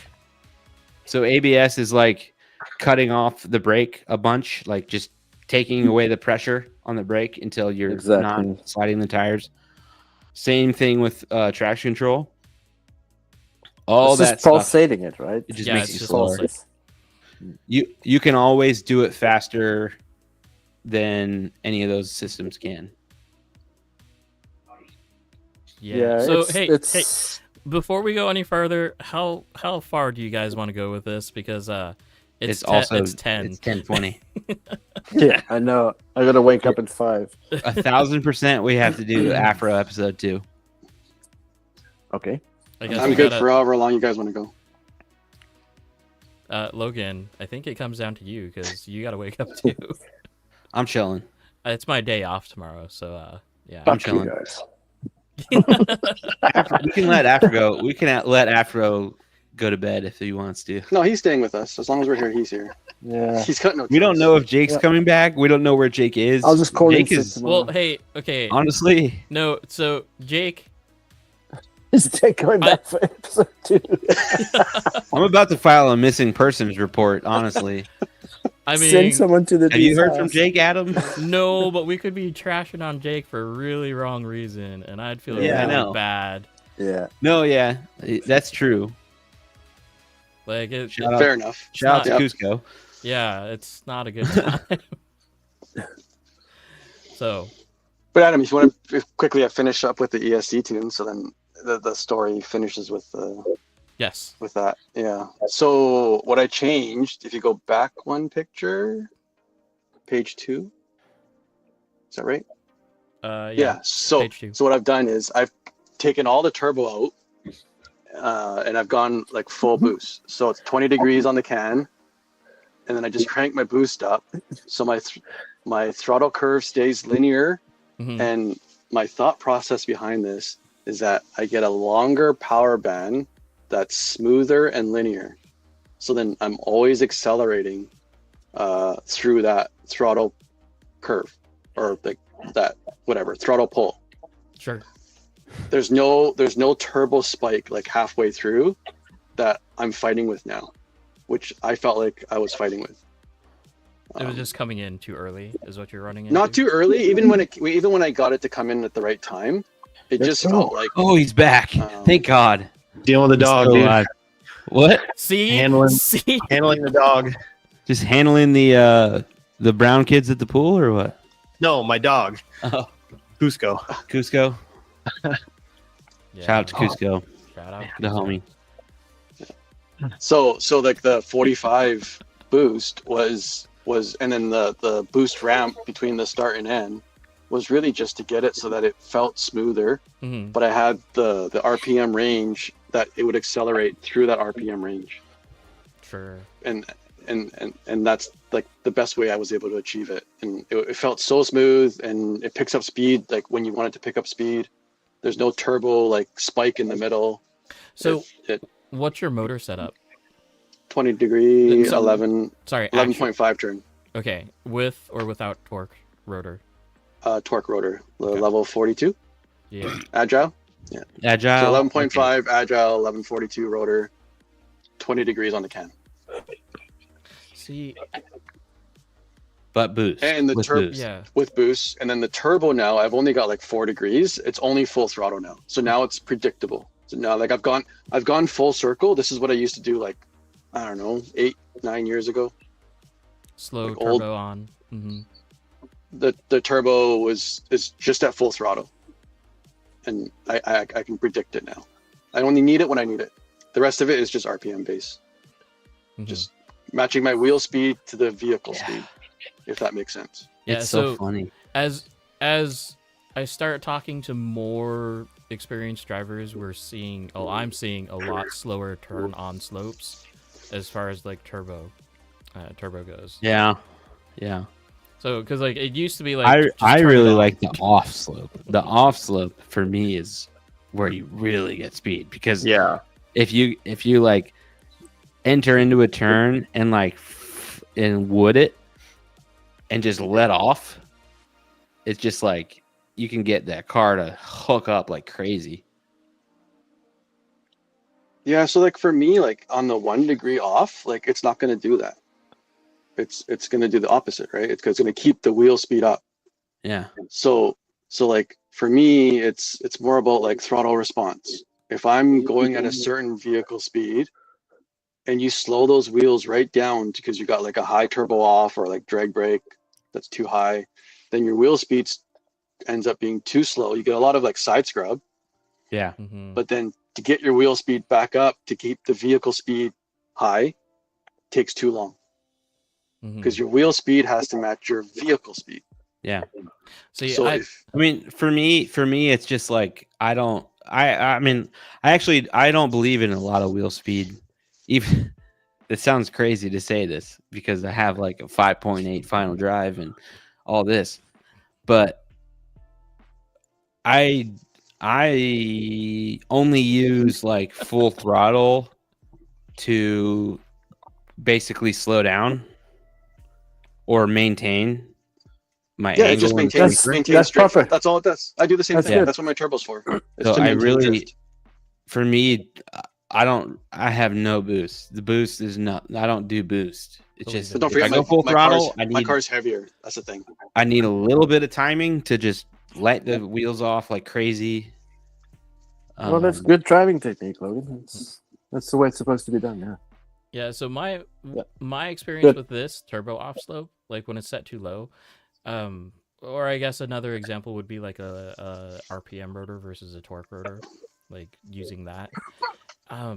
It feels like I float through a corner too much, and I don't have any front end traction to like bring me like, or just I fly out of the corner basically instead of being able to get back into it.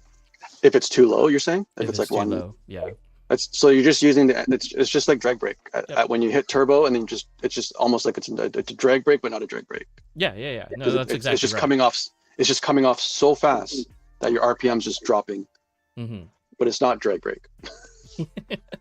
Logan, you don't run any boost? Nope. Oh, I'm at 30. My timing only changes if I go full throttle, and then it just bumps up a little bit, and I get a little bit of a. It literally is just to like you weren't here when I was saying this, but I told you the other night. I showed you I was driving with like 60% endpoint. I heard that. Yeah, as I was walking out. Yeah, like I don't need anything more than that to keep up with anybody. Yeah. I dropped down to 90, and it was pretty much the same. I went to 89, and I had zero power at all, no boost, no nothing. Yeah. There's a certain point, but no, like, that doesn't just work. my point is like I don't need turbo and or boost or any kind of crazy wheel speed to go faster. That's not what it is. You're using the right wheel speed for the tires. You're not overcooking them. Yeah, You're I just need a little bit of like extra juice to like chill. The one thing that I do regret with my new batteries, and I think I've never tested it, but you know how you all have a dead battery right before LiPo cut off, and it feels amazingly fast. Yeah. So I bought batteries that were like 150C. I think keeping the C's low on your battery is probably equal speed, but I never tested it because you have less power output. That goes back to everything I ever said. But shouldn't you be able to do that with your finger though, instead of battery motor or tune? You can to a certain extent, but if the ESC it's not like you're gonna power, detune a V8 drift car. You're not gonna detune. Your finger. You're gonna use your foot or your finger has the magic. Yeah. Your finger has the magic, and like I said, we have way more power than we need. Yeah, exactly. Yeah. Way more power than we need. I mean, not to short anyone that drives with us, but I was driving. I mean, everybody knows me as the guy that had like no turbo, no boost, fucking hobby wing, $60 motor, an ESC before. Yep. Like that. None of that prevented me from going fast. It's literally like all turbo to me, all the timing advance to me does, and what in the motors and the ESCs that we use is help you chase better because you can basically left foot brake without having any brakes. You know what I mean? Like you can just roast your tires to such a high speed that it actually slows you down that you can chase people better. Yeah. You're just extending your drift. Hey, Joey. What's up? How serious is this whole Labubu thing? Because like apparently it's impacting you quite a bit. It's just constant Labubu videos sent to the team. It's the next big thing, man. It's huge. It's everywhere. Yo, I have one. Dude, Sean Lewis Media. They're so hard to find. Sean Lewis Media did a little video on it, and it's Have you guys heard the Labubu theme song? Yeah. It's so catchy. Oh my god, I don't think I want to hear this. No, I'm good. Jeez. I tapped out after Baby Shark. I was over it. Yeah. Even Manji's out. He's like, no, I gotta go. Look at him walking away. Look at him walking away. It's like, what is this Labubu thing? Get this away. Fucking Gone. Yorkie waddle, dude. I'm gonna put for tomorrow. I'll put my Labubu on my radio. It'll be hanging off my radio. Oh my god, dude, your weight balance on your radio is gonna be way off. Oh, and you have a torque. You have a torque endpoint setting too. It's 0. Okay, so it should be the 20% doesn't. I don't. Doesn't matter. Yeah. If its torque level is 0, then yeah. You don't want to bore up. I can't. It's a rad. Bore up is like the best marketing verbiage I've ever heard. Pretty solid. Yeah. Bore up, dude. Just fucking bore up. Bore up. That's my change on the ESC. It's totally different than before. Mm-hmm. It's So, have you had CD700 before you have the 701? No, this is the first time. Okay. Yeah, I was gonna say that I'm first time familiar with Joey's game, and I didn't think he was a CD boy. The Rev D. Yeah. Well, because I would have been curious to know, like, what if you noticed, if at all, anything between SR and UR mode. To be honest, for all these years, even if I was running a Sanwa setup with a Sanwa servo, I was still running it in normal mode. Yeah. I wasn't even touching SR. Or is it called SR or SS? Theirs is SSR, I think. SSR. Yeah, Yeah, yeah. I wasn't even using SSR because the moment I put into SSR, it felt not that servo speed was faster. It's just your input speed was just too fast. It was reacting too fast. Yeah. It was too responsive. What motor are you driving right now, Joey? The Agile 11.5. Soul Agile. Nice. He just Have said you- that, like, You, 10 you, minutes well, ago. I don't pay attention. It's like Afro said. I can't remember a drift run. For Joey, 2 minutes. have you thought about trying, or have you tried the Merv? Mm. I did. I think I talked about the last time. Yeah, I was yeah. on. You were tried it. running You it, didn't right? like it, Yeah. right? Yeah. It wasn't so much I didn't like it. I think it sounds amazing. I'll give it that. Yeah. The power is there for how small the motor is. It was the center of gravity. So like the weight, you're losing the weight. Yeah. Yeah. So you lose your center, your roll, But your roll what- center, what- center drops. What turn did you run? 10.5. Yeah. Okay. And then I put the torque rotor in, and the torque rotor on the 10.5 felt really good. So Yeah. if I spent more time on it, I would just be adding more weight up top to compensate for that 70 grams. Are you not at all attracted to the idea of like adding weight specifically where you want and not relying on the motor to do that? Because that is an extra Um, 85 grams that you could. I throw would add the wherever. weight back up top. So I would be. So you're- 'cause you you're, want, you like- kind of want that high roll center because you want it to dig right when you're You think- you're in the corner. So your strategy is just that I'd have the weight there anyways. Yeah, I'd put Fair. the weight back because that Fair. feeling is what I want. Fair. So the weight would end up back there anyways. Fair. Um, Jake, you just recently popped in a Merv. Yeah. How do you feel?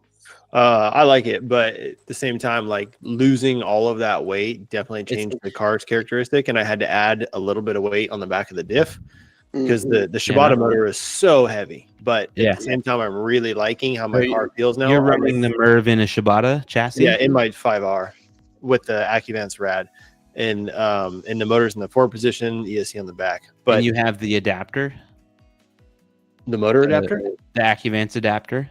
yeah. So For the that's motor, about yeah. that's like about 100 grams lighter, basically. Yeah, it's like I haven't weighed the Shibata motor, but it is freaking heavy. So Yeah.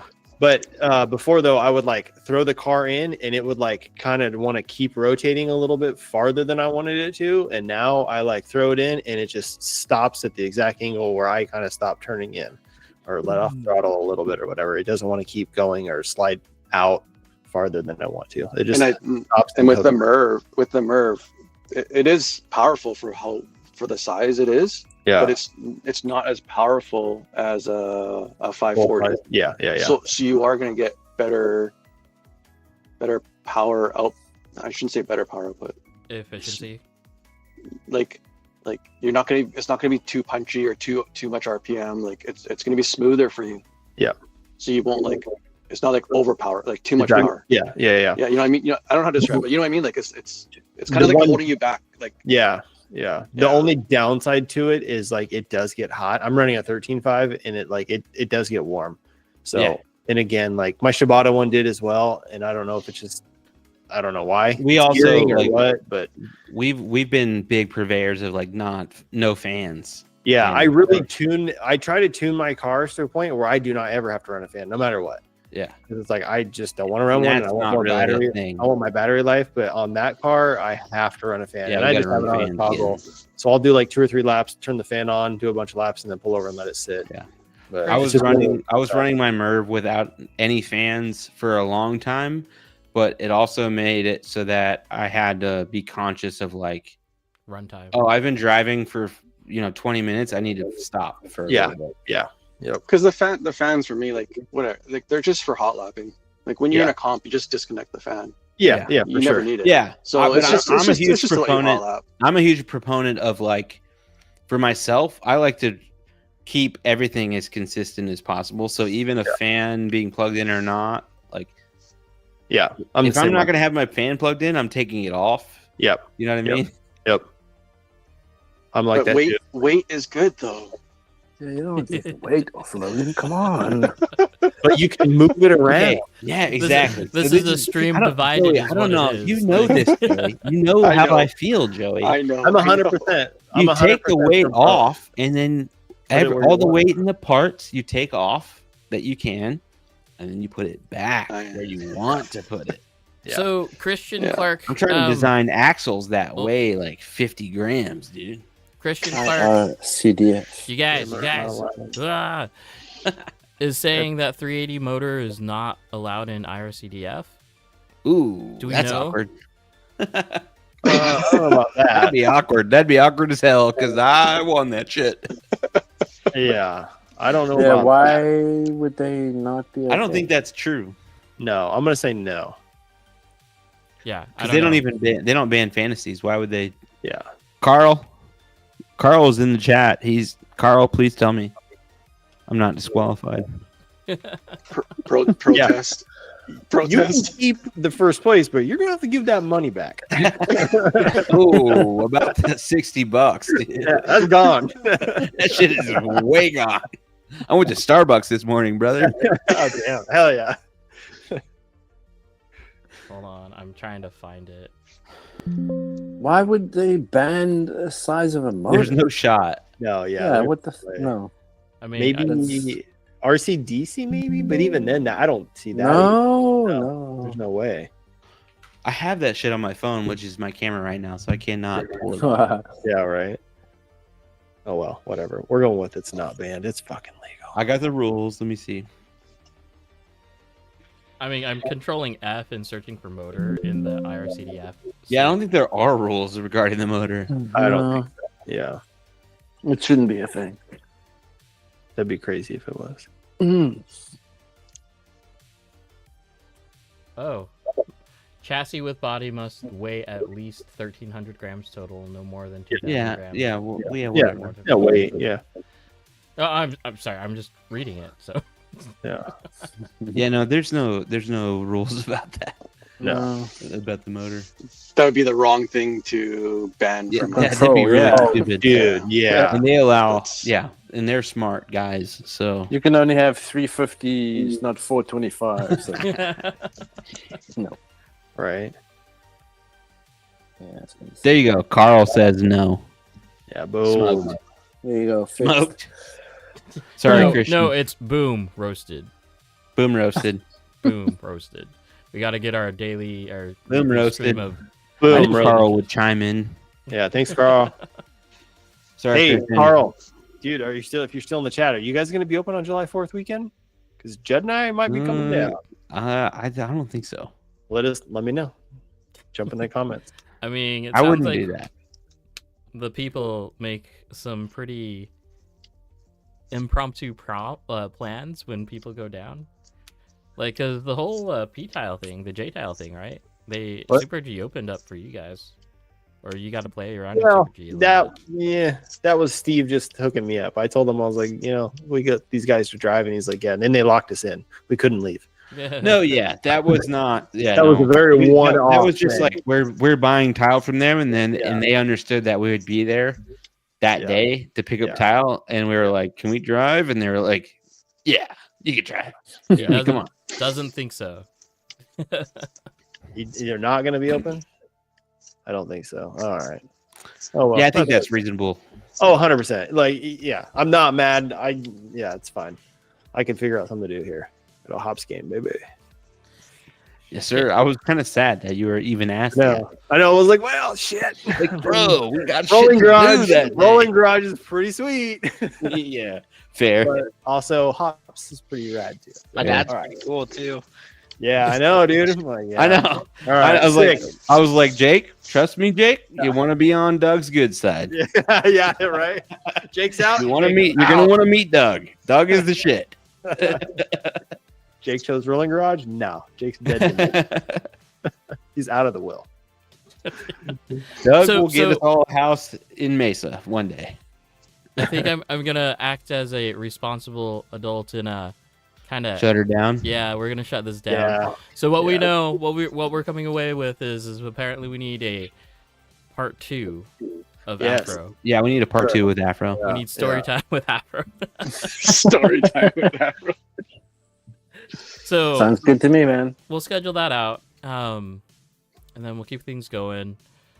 Just as a preview for you guys, what do we got next week? So next week is style overall, and then after that we've Yeah. got Josh with Ideal Auto Factory.